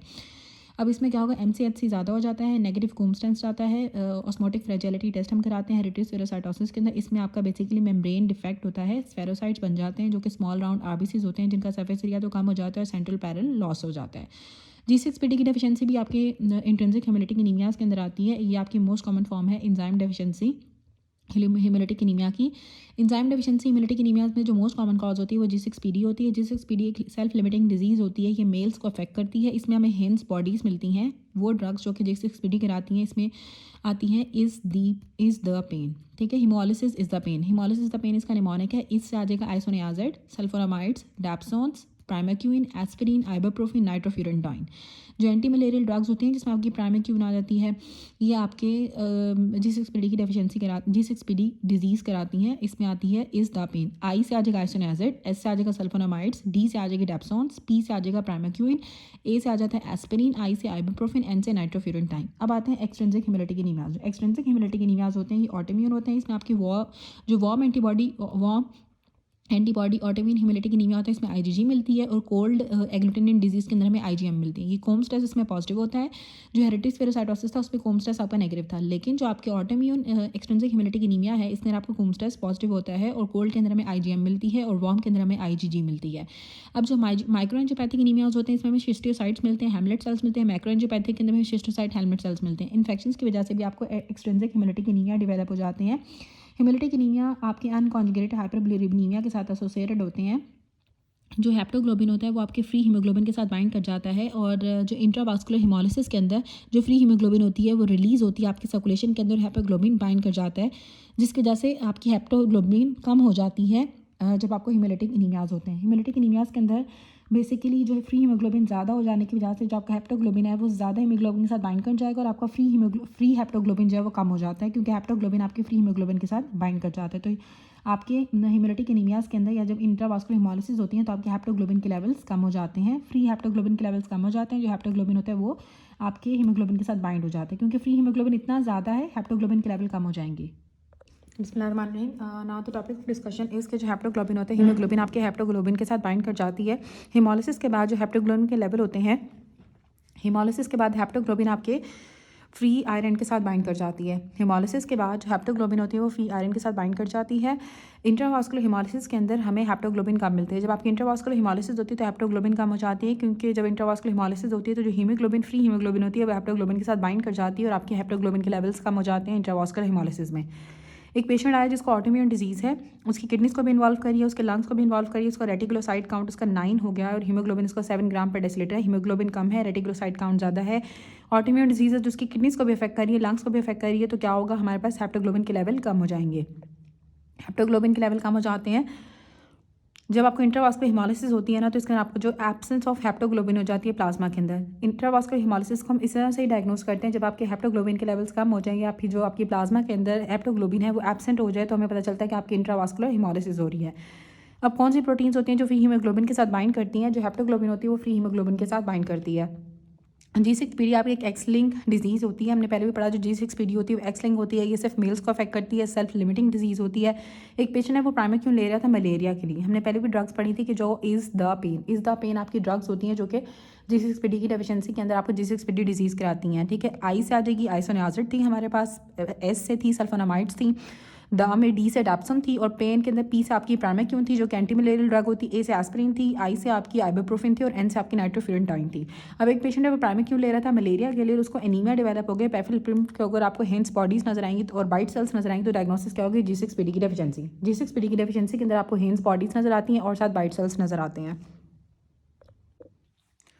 अब एक चाइल्ड प्रेजेंट किया है, चाइल्ड का सिनेरियो दिया हुआ है कि प्रेजेंट किया है कि उसको OPD के अंदर आया, उसका 104 बुखार था पिछले 4 दिनों से, और वो कोला कलर यूरिन पास कर रहा था पिछले 1 दिन से। पहले फीवर हुआ, उसके बाद उसने कोला कलर यूरिन पास करना स्टार्ट कर दिया, और उसके LFTs के अंदर उसका जो अनकॉन्जुगेटेड बिलिरुबिन है वो ज़्यादा हुआ है, और वो हिस्ट्री दे रहा है कि उसको एंटी मलेरियल ड्रग उसने ली थी, तो कॉज होगी G6PD की वजह से। या G6PD वाले पेशेंट्स के अंदर अक्सर सिनेरियो में कोई ना कोई उन्होंने ड्रग ली हुई होती है, जैसे कि इसमें एंटी मलेरियल ली हुई थी, उसके बाद उसका अनकॉन्जुगेटेड बिलिरुबिन भी ज़्यादा हो गया, और उससे कोला कलर यूरिन आ रहा है जो कि आपकी इंट्रावास्कुलर हेमोलिसिस को शो करता है। अब एक फीमेल पेशेंट थी, OPD के अंदर आई है, उसको बुखार हो रहा था पिछले 4 दिनों से, और हिस्ट्री थी कि उसने कोट्राइमोक्साजोल ली थी।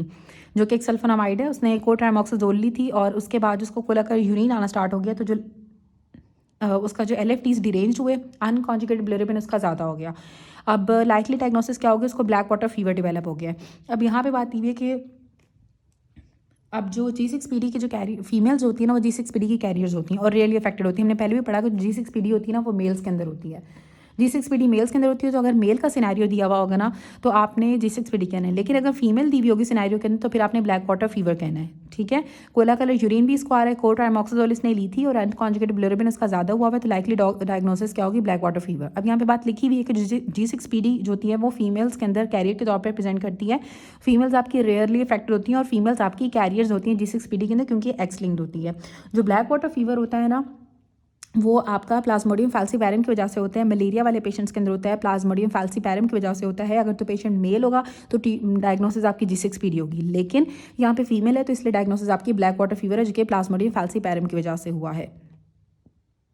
उसके बाद यहाँ पे दिया हुआ है कि अगर तो कोई भी जेंडर नहीं बताया हुआ, डिस्क्रिमिनेशन नहीं की हुई है, तो अगर एक पेशेंट को फीवर हो रहा है और साथ उसको अगर कोला कलर यूरिन आ रहा है, तो आपने ब्लैक वाटर फीवर करना है, क्योंकि प्लाज्मोडियम फैल्सीपैरम की वजह से होता है। लेकिन अगर एक पेशेंट को फीवर है, साथ एंटी मलेरियल ड्रग्स का बताया हुआ और उसको कोला कलर यूरिन प्रोड्यूस हो गया, तो फिर आपने G6PD कहनी है, ठीक है। अगर तो जेंडर फीमेल के बारे में नहीं बताया, सिर्फ चाइल्ड का बताया हुआ और एक बच्चे को अगर से बुखार हो और साथ कोला कलर यूरिन आए, तो फिर उसको ब्लैक वाटर फीवर होगा। लेकिन अगर बताया हुआ कि उसने एंटी मलेरियल ड्रग ली और उसके बाद उसको अगर कोला कलर यूरिन आ रहा है और साथ बुखार हुआ है, तो फिर G6PD की डेफिशिएंसी होगी। क्योंकि जो ब्लैक वाटर फीवर होता है वो प्लाज्मोडियम फैल्सीपैरम मलेरिया के अंदर भी आपको कोला कलर यूरिन और फीवर हो जाता है, जिसे हम ब्लैक वाटर फीवर कहते हैं, जो कि प्लाज्मोडियम फैल्सीपैरम की वजह से होता है। अब जो मोस्ट कॉमन कॉज होती है, मोस्ट कॉमन प्रेजेंटेशन होती है G6PD की, इसमें आपको एक्यूट इंट्रावास्कुलर हिमोलिसिस होती है। G6PD के अंदर एक्यूट इंट्रावास्कुलर हिमोलिसिस होती है, जो कि मोस्ट कॉमन प्रेजेंटेशन होती है फॉर दिस। अब इसके लिए क्या होता है कि इंट्रावास्कुलर हिमोलिसिस सबसे ज़्यादा होती है आपके मोस्ट कॉमन प्रेजेंटेशन G6PD की एक्यूट इंट्रावास्कुलर हिमोलिसिस होती है। अच्छा, अब जो फेविज़म होता है ना, ठीक है, इसमें दिया हुआ था कि जो फेविज़म जो होता है ना, वो कॉमन प्रेजेंटेशन नहीं है, लेकिन ये जो फेवन है वो कॉमन प्रेजेंटेशन नहीं है। जो फेवन है ना, वो आपका कॉमन प्रेजेंटेशन नहीं है, and it's only common in Mediterranean type which is not common as well, ठीक है। जो फेविज़म होता है ना, वो आपका वैसे कॉमन प्रेजेंटेशन नहीं है और ये सिर्फ मेडिटेरेनियन टाइप के अंदर कॉमन होता है, जो कि एज वेल कॉमन नहीं है। तो फेविनिज्म आपका कॉमन नहीं होता, बल्कि G6PD के अंदर एक्यूट इंट्रावास्कुलर हिमोलिसिस आपकी कॉमन होती है। अब यहाँ पे MCQs दिए हैं कि एक 65 ईयर ओल्ड पेशेंट था जिसको जॉन्डिस डेवलप हुआ, हीमोग्लोबिन इसका 4.5 है, बिलिरुबिन इसका ज़्यादा है और इसका रेटिक काउंट भी 9% ज़्यादा हुआ है।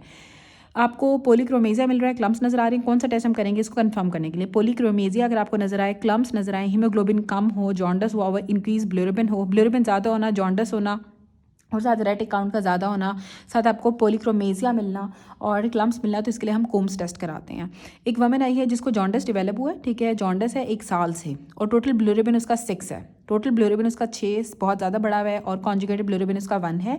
तो कॉज क्या होगी हमारे पास, वो हीमोलिटिक एनीमिया होगा। हीमोलिटिक एनीमिया के अंदर आपका जो अनकॉन्जुगेटेड बिलिरुबिन होता है वो ज़्यादा हो जाता है। कॉन्जुगेटेड बिलिरुबिन तो उसका 1 है, तो जो 5 होगा वो अनकॉन्जुगेटेड बिलिरुबिन होगा और उसी की वजह से उसको जॉन्डिस हो रहा है, तो हीमोलिटिक एनीमिया होगा इसकी कॉज। हीमोलिटिक एनीमिया जो होते हैं वो अक्सर मिसमैच ब्लड ट्रांसफ्यूजन के बाद भी हो जाते हैं, जिसको हम डायग्नोस करते हैं क्लिनिकली हीमोग्लोबिन यूरिया से। जब आपका मिसमैच ब्लड ट्रांसफ्यूजन होती है तो फिर पेशेंट को हीमोग्लोबिन यूरिया हो जाता है, जिससे हमें पता चलता है कि इसको हीमोलिटिक एनीमिया डेवलप हो गया है।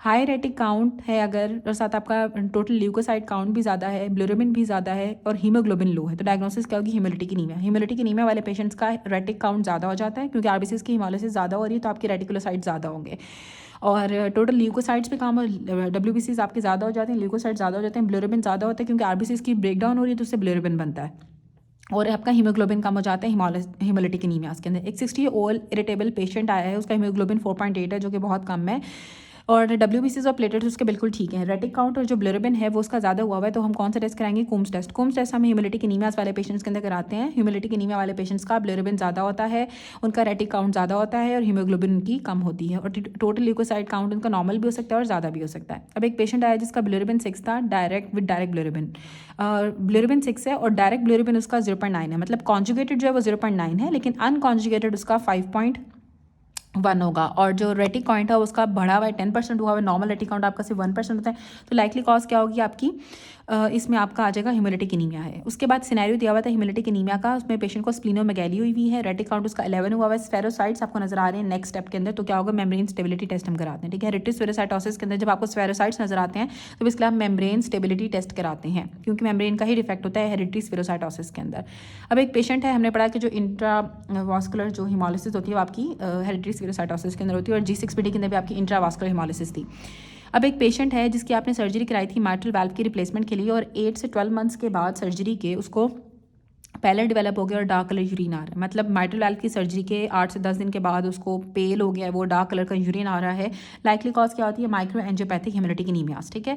किसी सर्जरी के बाद जो होते हैं माइक्रो एंजियोपैथिक हेमोलिटिक एनीमियास हो जाते हैं। माइक्रो एंजियोपैथिक हेमोलिटिक एनीमिया होता है अगर तो वाल्व रिप्लेसमेंट कराए उसके 8 से 12 महीने के बाद, मतलब तकरीबन 1 साल के बाद अगर उसको पेल और डार्क कलर यूरिन आना स्टार्ट हो गया तो उसको माइक्रो एंजियोपैथिक हेमोलिटिक एनीमिया होगा।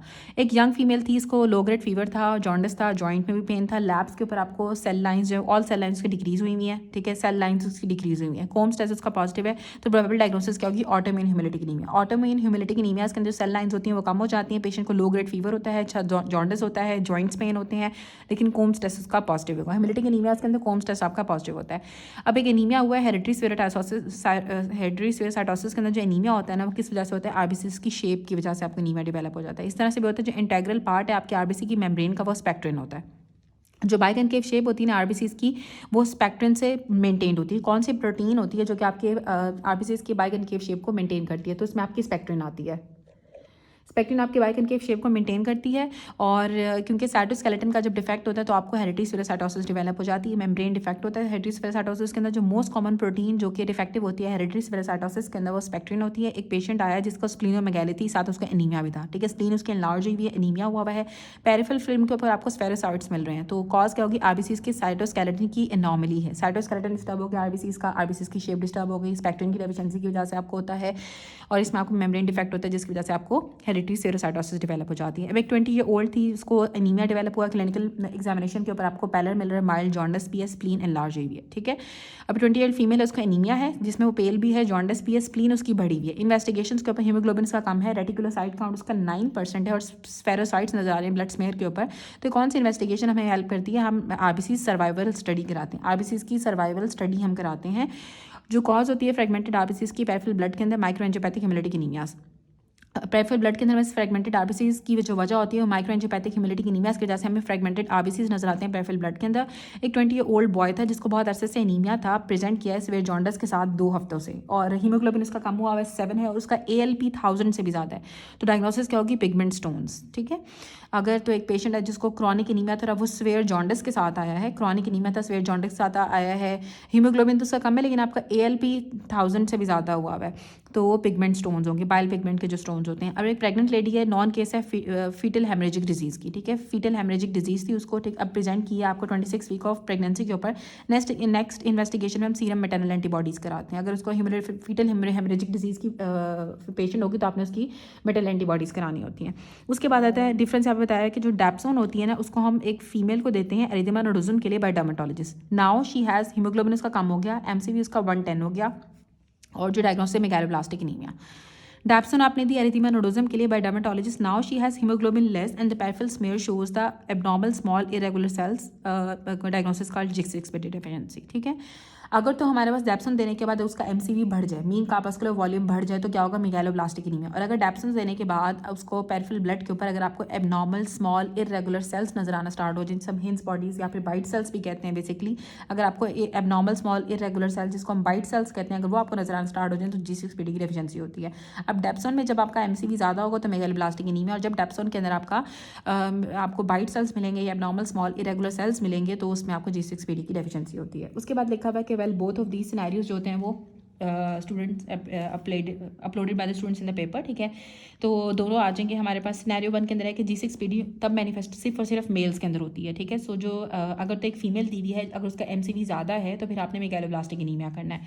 और दूसरा है कि डैप्सोन जो होती है ना, वो हीमोलिसिस कराती है G6PD वाले पेशेंट्स के अंदर। सो G6PD होगा अगर तो मेल है, ठीक है। अगर तो मेल है तो आपको G6PD होगा, क्योंकि जो डैप्सोन होती है वो हीमोलिसिस कराती है G6PD वाले पेशेंट्स के अंदर, ठीक है। और अगर एक ऐसी पेशेंट अगर फीमेल दी हुई होगी और उसमें MCV अगर ज़्यादा हो रहा होगा तो फिर मेगालोब्लास्टिक एनीमिया होगा। अब जो सिकल सेल डिजीज़ होती है, सिकल सेल डिजीज़ के अंदर जो प्रोटीन इफेक्ट होती है वो बीटा ग्लोबुलिन जीन होता है। सिकल सेल डिजीज़ के अंदर जो प्रोटीन अफेक्टेड होती है वो बीटा ग्लोबुलिन जीन होती है। हेरिडिटी स्पेरोसाइटोसिस के अंदर हमने पढ़ा था कि आपको स्पेक्ट्रिन के अंदर डिफेक्ट आता है, स्पेक्ट्रिन नहीं होती है क्योंकि स्पेक्ट्रिन ही आपकी बायकनकेव शेप आपकी आरबीसीज को मेंटेन करती है। और सिकल सेल डिजीज़ के अंदर आपकी बीटा ग्लोबुलिन जीन के अंदर डिफेक्ट आता है। अब सिकल सेल एनीमिया क्या होता है, इसमें आपको पॉइंट म्यूटेशन होती है आपकी पोजीशन 6 के ऊपर बीटा ग्लोबुलिन चेन की, जिसकी वजह से आपकी वैलिन की जगह ग्लूटामिक एसिड आ जाता है, वीजी, ठीक है, वैलिन की जगह ग्लूटामिक एसिड आ जाता है पोजीशन नंबर 6 के ऊपर बीटा ग्लोबुलिन चेन के अंदर। पॉइंट म्यूटेशन हुई पोजीशन 6 के ऊपर बीटा ग्लोबुलिन चेन के अंदर, बीटा ग्लोबुलिन जीन का डिफेक्ट होता है सिकल सेल डिजीज़ के अंदर, जिसकी वजह से वैलिन की जगह glutamic acid, substitution of valine हो जाती है फॉर ग्लूटामिक एसिड, ठीक है। ये ग्लूटामिक एसिड की जगह आपका वैलिन आ जाएगा, सब्सटीट्यूशन होती है, वैलिन आ जाता है for glutamic acid. Sickle cell trait में आपको जो HbAs मिलती है, हीमोग्लोबिन आपकी HbAs हो जाती है, और सिकल सेल एनीमिया के अंदर जो आपको हीमोग्लोबिन होती है HbSs होती है, ठीक है। हीमोग्लोबिन आपकी HbSs होगी और जो ट्रेट होता है उसके अंदर आपकी हीमोग्लोबिन AS होती है। अब क्रॉनिक लेग अल्सर्स आपको मिलते हैं सिकल सेल एनीमिया वाले पेशेंट्स के अंदर, ऑटो स्प्लीनेक्टमी हो जाती है, हॉवल जॉली बॉडीज हमें मिलती हैं, हॉवल जॉली बॉडीज हमें सिकल सेल एनीमिया के अंदर मिलती हैं, स्प्लीनेक्टमी वाले पेशेंट्स के अंदर मिलती हैं, सेप्टिसीमिया हो जाता है, मेनिंजाइटिस डेवलप हो जाता है स्ट्रेप्टोकोकस निमोनिया की वजह से, और ऑस्टियोमाइलाइटिस हो जाता है सिकल सेल एनीमिया वाले पेशेंट्स के अंदर साल्मोनेला की वजह से, साल्मोनेला की वजह से ऑस्टियोमाइलाइटिस हो जाता है, और सिकल सेल एनीमिया इनको डेवलप हो जाता है, और इनमें सेप्टिसीमिया होता है, और साथ इनको मेनिंजाइटिस हो जाता है स्ट्रेप्टोकोकस निमोनिया के लिए, ऑटो स्प्लीनेक्टमी होती है, हॉवल जॉली बॉडीज हमें मिलती हैं, क्रॉनिक लेग अल्सर्स डेवलप हो जाते हैं सिकल सेल एनीमिया वाले पेशेंट्स में। सिकल सेल एनीमिया के अंदर आपको जो HbSs हीमोग्लोबिन मिलती है, और ट्रेट के अंदर HbAs मिलती है। अब क्राइसिस में क्या होता है सिकल सेल एनीमिया के, सबसे पहले आता है थ्रोम्बोटिक क्राइसिस, फिर आते हैं सिक्वेस्ट्रेशन क्राइसिस, फिर आते हैं एप्लास्टिक क्राइसिस, और फिर आते हैं haemolytic crisis. Sickle cell anaemia के सबसे पहले आता है थ्रोम्बोटिक क्राइसिस। थ्रोम्बोटिक क्राइसिस में क्या होता है, आपके पेनफुल क्राइसिस होते हैं, इसे कहते हैं वेजो ऑक्लूसिव क्राइसिस, जिसमें आपको क्या होगा, इन्फेक्शन होगी, डिहाइड्रेशन हो सकती है, अगर आपको इन्फेक्शन हुई है, कोई डिहाइड्रेशन है या डीऑक्सीजनेशन है, उसकी वजह से प्रेसिपिटेट होते हैं। एग्जाम्पल में आपकी जब आपकी एवास्कुलर नेक्रोसिस होती है हिप जॉइंट की, ठीक है, एवास्कुलर नेक्रोसिस हो जाती है हिप जॉइंट की थ्रोम्बोटिक क्राइसिस के अंदर सिकल सेल एनीमिया के, और आपको हैंड फुट सिंड्रोम हो जाता है बच्चों के अंदर, लंग्स में, स्प्लीन में और ब्रेन में, और पेनफुल लेग अल्सर्स आपको मिलते हैं, लेग के ऊपर पेनफुल अल्सर्स मिलते हैं, हैंड फुट सिंड्रोम डेवलप हो जाता है बच्चों के अंदर, लंग्स, स्प्लीन और ब्रेन को अफेक्ट करता है, और पेनफुल लेग अल्सर्स आपको मिलते हैं, और इसमें एवास्कुलर नेक्रोसिस हो जाती है आपके हिप जॉइंट की थ्रोम्बोटिक क्राइसिस में, सिकल सेल डिजीज में, सिकल सेल एनीमिया में। सिक्वेस्ट्रेशन क्राइसिस में क्या होता है, सिकलिंग होती है ऑर्गन्स के अंदर, जिसकी वजह से आपके स्प्लीन और लंग में पुलिंग ऑफ ब्लड हो जाती है with the worsening of anaemia. और एग्जाम्पल में क्या होगा, एक्यूट चेस्ट सिंड्रोम, जिसमें आपको जिस्निया और चेस्ट पेन होता है, ठीक है। सिक्वेस्ट्रेशन क्राइसिस के अंदर आपको जो सिकलिंग होती है ना, वो ऑर्गन्स के अंदर हो जाती है, आपके लंग को अफेक्ट करती है और आपके स्प्लीन को अफेक्ट करती है, जिस वजह से आपकी पुलिंग ऑफ ब्लड हो जाती है और आपका एनीमिया मजीद वर्स हो जाता है। इसमें पेशेंट को एक्यूट चेस्ट सिंड्रोम हो जाता है, जिसमें उसको शॉर्टनेस ऑफ ब्रेथ होती है और चेस्ट पेन होता है। उसके बाद आते हैं एप्लास्टिक क्राइसिस। एप्लास्टिक क्राइसिस के अंदर आपको पारोवायरस B19 की पारोवायरसिस की इन्फेक्शन हो जाती हैं, और सडन फॉल होता है आपकी हीमोग्लोबिन के अंदर। और चौथा होता है हीमोलिटिक क्राइसिस, जिसमें आपका हीमोग्लोबिन फॉल कर जाता है क्योंकि आपकी हीमोलिसिस बहुत ज़्यादा हो रही है, पेशेंट जॉन्डिस के साथ प्रेजेंट करेगा। अब जो ये कि जो सिकल सेल एनीमिया जो है वो नेफ्रोजेनिक डायबिटीज इंसिपिडस भी कराता है। Sickle cell anaemia nephrogenic diabetes insipidus भी कराता है। Sickle cell anaemia nephrogenic diabetes insipidus भी कराता है। इसके 4 स्टेजेस होती हैं, एक थ्रोम्बोटिक स्टेज, एक सिक्वेस्ट्रेशन स्टेज, एक एप्लास्टिक स्टेज, एक हेमोलिटिक स्टेज। थ्रोम्बोटिक के अंदर जो avascular necrosis of the hip हो जाती है, हैंड फुट सिंड्रोम होता है बच्चों के अंदर, लंग्स, स्प्लीन और ब्रेन और पेनफुल लेग अल्सर्स मिलते हैं। सिक्वेस्ट्रेशन क्राइसिस के अंदर आपको सिकलिंग मिलती है, ऑर्गन्स के अंदर स्प्लीन, लंग के अंदर पूलिंग ऑफ ब्लड हो जाती है, जो कि वर्सनिंग करती है आपके एनीमिया के। एग्जाम्पल में एक्यूट चेस्ट सिंड्रोम आता है, जिसमें आपका डिस्नी आता है, चेस्ट पेन आता है। एप्लास्टिक क्राइसिस के अंदर आपको इन्फेक्शन होती है पारोवायरसिस से, ठीक है, सडन आपका हीमोग्लोबिन कम हो जाता है। हेमोलिटिक क्राइसिस के अंदर आपका हीमोग्लोबिन कम हो जाता है और आपको हीमोलिसिस डेवलप हो जाती है। सिकल सेल एनीमिया की जैसे आपको नेफ्रोजेनिक डायबिटीज इंसिपिडस डेवलप हो जाती है। अब कौन से कंपोनेंट होते हैं जो कि सिकल सेल एनीमिया कराता है, आपका HbSs होता है, हीमोग्लोबिन SS फैक्टर होता है, जो कि आपका कंपोनेंट होता है सिकल सेल एनीमिया के अंदर। अब एक पेशेंट को बुखार हुआ, उसने कोई ट्रीटमेंट लिया, अब वो प्रेजेंट किया, उसको जॉन्डिस डेवलप हो गया, पेनफुल लेग अल्सर्स मिल रहे हैं, अब वो सफर क्या कर रहा होगा, वेजो ऑक्लूसिव क्राइसिस। वेजो ऑक्लूसिव क्राइसिस के अंदर उसके लेग के ऊपर अल्सर्स बन जाते हैं, ठीक है। एनीमिया होगा, जॉन्डिस भी हो सकता है, और उसको पेनफुल लेग अल्सर्स अगर मिल रहे हैं कुछ ट्रीटमेंट के बाद, तो उसमें क्या होगा, सिकल सेल एनीमिया का थ्रोम्बोटिक क्राइसिस या फिर पेनफुल क्राइसिस या फिर वेजो ऑक्लूसिव क्राइसिस होंगे। उसके बाद जो सिकल सेल एनीमिया होता है, इसमें पॉइंट म्यूटेशन होती हैं, और सिकल सेल डिजीज़ के अंदर आपकी जो है मिस सेंस म्यूटेशन होती है, ठीक है। सिकल सेल एनीमिया के अंदर आपकी पॉइंट म्यूटेशन होती है, और सिकल सेल डिजीज़ के अंदर आपकी मिस सेंस म्यूटेशन होती है। सिनेरियो दिया हुआ था सिकल सेल एनीमिया का, हीमोग्लोबिन उसका 6 है, माइल्ड जॉन्डिस है, तो ह्यूमिलिटिक क्राइसिस होंगे। अगर तो जॉन्डिस होगा तो ह्यूमिलिटिक क्राइसिस होंगे, और अगर तो उसको पेनफुल लेग अल्सर्स हो रहे हैं तो वो थ्रोम्बोटिक क्राइसिस होंगे, या फिर वेजो ऑक्लूसिव क्राइसिस होंगे, या फिर पेनफुल क्राइसिस। उसके बाद एक पेशेंट दिया हुआ है जिसको known cases sickle cell anaemia का प्रेजेंट किया है हाई ग्रेड फीवर के साथ, और उसको जॉन्डिस डेवलप हुआ है, लैब के ऊपर हीमोग्लोबिन कम है, normal platelets and type of crisis क्या होंगे, ठीक है। अगर तो हमारे पास सिकल सेल एनीमिया वाले पेशेंट को बुखार बहुत तेज़ हुआ और डीप जॉन्डिस हुआ, डीप जॉन्डिस होने का मतलब है कि उसको हिमोलिसिस हो रही है, तो उसका हिमोलिटिक क्राइसिस होंगे। डीप जॉन्डिस आपका हिमोलिटिक क्राइसिस के अंदर होता है। उसके बाद एक एबनॉर्मल शेप आरबीसीज आपको नजर आ रही है, साथ आपकी ऑक्लूजन हो रही है वेसल्स की, और इन विच ऑफ द फॉलोइंग, ठीक है। सिकल सेल एनीमिया के अंदर आपकी जो है वो एबनॉर्मल आरबीसीज आपको मिलते हैं जो कि आपकी वेसल्स को ऑक्लूड कर देते हैं। उसके बाद कैपिलरी ऑक्लूजन और low haemoglobin. Capillary occlusion, low haemoglobin, dystrophic morphology, diagnosis sickle cell anaemia. Capillaries occlude हो रही हैं, आपकी ब्लड वेसल्स ऑक्लूड हो जाती हैं, एब्नॉर्मल रेड ब्लड सेल्स की शेप होने की वजह से हीमोग्लोबिन कम होता है और आपकी डिस्ट्रॉफिक मोर्फोलॉजी होती है, इसे हम कहते हैं सिकल सेल एनीमिया। एक बच्चा था, उसका हीमोग्लोबिन 5.6 है, बहुत कम है, डीपली जॉन्डिस्ड है, ठीक है। जॉन्डिस उसको बहुत ज़्यादा है, इसका मतलब है कि हिमोलिसिस हो रही है। प्लेटलेट काउंट उसका 2,60,000 जो कि ठीक है, और जो टीएलसी काउंट उसका 10,000 है। रेटिक काउंट उसका बढ़ा हुआ है, टीएलसी प्लेटलेट उसके नॉर्मल है। कॉन्जुगेटेड बिलिरुबिन इसका 0.9 है। स्प्लीन उसके हाइपर स्प्लीनिज्म हो रहा है और नॉन हीलिंग अल्सर्स आपको मिल रहे हैं। एब्डोमिनल पेन है उसको टूथ एक्सट्रैक्शन के बाद, और डायग्नोसिस क्या होगी, हिमोलिटिक क्राइसिस।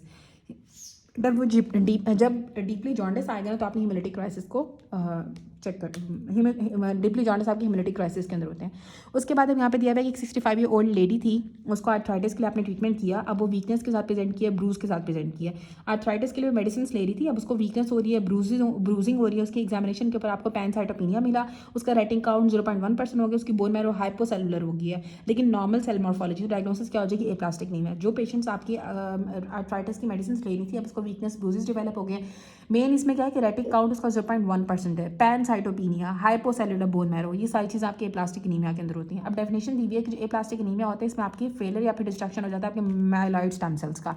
माइलोप्रोलिफरेटिव डिसऑर्डर्स के अंदर आपके सेल्स मेच्योर तो नॉर्मली होते हैं, लेकिन उनका अब माइलोप्रोलिफरेटिव डिसऑर्डर्स के अंदर आपके सेल मेच्योर तो नॉर्मली होते हैं, लेकिन उनका जो काउंट होता है ना एबनॉर्मली बहुत ज़्यादा होता है, तो इसलिए हम इसको माइलोप्रोलिफरेटिव डिसऑर्डर्स कहते हैं। एमडीएस के अंदर क्या होता है, माइलोडिस्प्लास्टिक सिंड्रोम्स के अंदर सेल्स होते हैं एबनॉर्मली मेच्योर होते हैं, इसलिए हम इसको डिस्प्लास्टिक कहते हैं, इसलिए हम इसको माइलोडिस्प्लास्टिक सिंड्रोम कहते हैं। माइलोप्रोलिफरेटिव और माइलोडिस्प्लास्टिक के अंदर ये डिफरेंस है कि जो डिस्प्लास्टिक होता है वो उसमें आपके सेल्स एबनॉर्मली मेच्योर होते हैं, लेकिन जो माइलोप्रोलिफरेटिव डिसऑर्डर्स होते हैं इसमें नॉर्मली सेल्स मेच्योर होते हैं और उनका काउंट बहुत ज़्यादा होता है, इसलिए हम इसे माइलोप्रोलिफरेटिव कहते हैं। और एप्लास्टिक एनीमिया के अंदर आपके माइलॉइड स्टेम सेल्स की डिस्ट्रक्शन हो जाती है या फिर आपके माइलॉइड स्टेम सेल्स का फेलियर हो जाता है। अब यहाँ पे दिया हुआ क्लिनिकल फीचर्स क्या होते हैं। सबसे पहले एप्लास्टिक एनीमिया के अंदर कोई हिपैटोस्प्लीनोमेगैली नहीं होती है, कोई लिम्फेडिनोपैथी नहीं होती है, ना ही कोई बोन टेंडरनेस होती है। देयर प्रेजेंस जो होती है ना, आपने अगर तो पेशेंट को हिपैटोस्प्लीनोमेगैली हो, लिम्फेडिनोपैथी हो या उसको बोन टेंडरनेस हो, तो फिर आपने उसकी डायग्नोसिस में कुछ और सोचना होता है।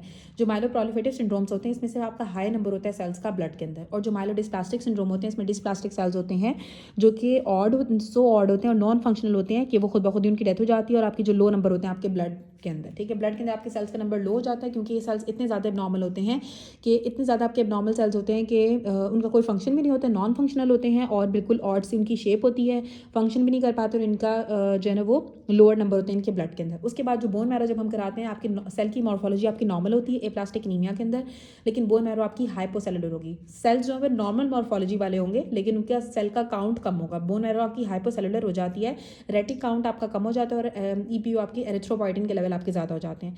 एरिथ्रोपॉइटिन आपका ज़्यादा हो जाता है, रेटिक काउंट आपका कम हो जाता है प्लास्टिक एनीमिया वाले पेशेंट के अंदर, लेकिन बोन मैरो आपको हाइपोसेलुलर हो जाती है। माइलोप्रोलिफरेटिव सिंड्रोम्स के अंदर आपकी हाइपरसेलुलर बोन मैरो हो जाती है, ड्राई टैप आपको मिलता है या फिर टीयर ड्रॉप सेल्स मिलते हैं माइलोफाइब्रोसिस के अंदर, और डिस्प्लास्टिक सेल्स आपको मिलते हैं, और नॉर्मोसेलुलर या फिर आपकी हाइपरसेलुलर बोन मैरो होती है माइलोडिस्प्लास्टिक सिंड्रोम्स में। अब यहाँ पे एमसीक्यू दिए हैं कि एक पेशेंट है, उसको हेपेटाइटिस की इसकी हिस्ट्री थी, बोन मैरो आपने कराया तो आपको हाइपोसेलुलर बोन मैरो के साथ फैटी चेंजेस मिले, तो डायग्नोसिस क्या होगी, aplastic anaemia.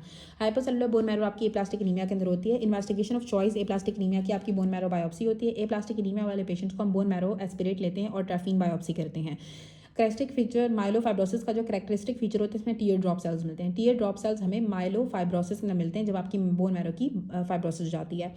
Massive hallmark features क्या होते हैं, मैसिव माइलोफाइब्रोसिस के अंदर आपको मैसिव स्प्लीनोमेगैली मिलती है। Prominent feature massive स्प्लीनोमेगैली, characteristic feature आपको टीयर ड्रॉप सेल्स मिलते हैं, ठीक है। जब आपको माइलोफाइब्रोसिस होती है ना तो आपको एक तो टीयर ड्रॉप सेल्स मिलते हैं जो कि इसका कैरेक्टरिस्टिक फीचर है, हॉलमार्क भी मैसिव स्प्लीनोमेगैली है और प्रोमिनेंट फीचर भी मैसिव स्प्लीनोमेगैली है। जब आपका माइलोप्रोलिफरेटिव सिंड्रोम्स के अंदर आपको मैसिव स्प्लीनोमेगैली, स्प्लीन आपकी बहुत ज़्यादा इनलार्ज हो जाती है, माइलोफाइब्रोसिस वाले पेशेंट्स के अंदर। अब एक पेशेंट है जिसको पैनसाइटोपिनिया हो गया, उसके सारे सेल काउंट्स कम हो गए। इन्वेस्टिगेशन ऑफ चॉइस क्या होती है, आपने बोन मैरो बायोप्सी करानी होती है। पैनसाइटोपिनिया वाले पेशेंट्स के अंदर या हाइपोसेलुलर बोन मैरो वाले पेशेंट्स के अंदर या एप्लास्टिक एनीमिया वाले पेशेंट्स के अंदर हमें जो इन्वेस्टिगेशन ऑफ चॉइस होती है वो बोन मैरो बायोप्सी कराते हैं, बोन मैरो बायोप्सी करते हैं। और वैसे एनीमिया को प्लास्टिक एनीमिया को डायग्नोस करने के लिए हम बोन मैरो एस्पिरेशन या फिर ट्रैफीन बायोप्सी कराते हैं। अब एक यंग फीमेल थी, वो एनाल्जेसिक्स ले रही थी बैक के लिए और उसको ब्लीडिंग गम्स स्टार्ट हो गई, एपिस्टेक्सिस स्टार्ट हो गई है और उसको बुखार जो है ना 101 हो गया, 101 बुखार है, जॉन्डिस है, हिपैटिस स्प्लीनोमेगैली, स्प्लीन भी इनलार्ज है, लिवर भी इनलार्ज है, जॉन्डिस हुआ हुआ है, साथ उसकी ब्लीडिंग गम्स है, एपिस्टेक्सिस है, एनाल्जेसिक्स वो ले रही थी। टोटल ल्यूकोसाइट काउंट जो उसका 9 है, TL 7000 न्यूट्रोपीनिया उसको हुआ हुआ है, थ्रोम्बोसाइटोपिनिया। अब उसका जो हीमोग्लोबिन था वो भी कम है, टोटल ल्यूकोसाइट भी कम है, न्यूट्रोफिल्स भी कम है, थ्रोम्बोसाइट्स भी कम है, पैफिल्स मेरे के ऊपर आपको इमेच्योर सेल्स नजर आ रहे हैं। What is the probable diagnosis, ठीक है, तो ये आ जाएगा आपका ड्रग इंड्यूस्ड एनीमिया, ठीक है, ड्रग की वजह से उसको एनीमिया डेवलप हो गया है।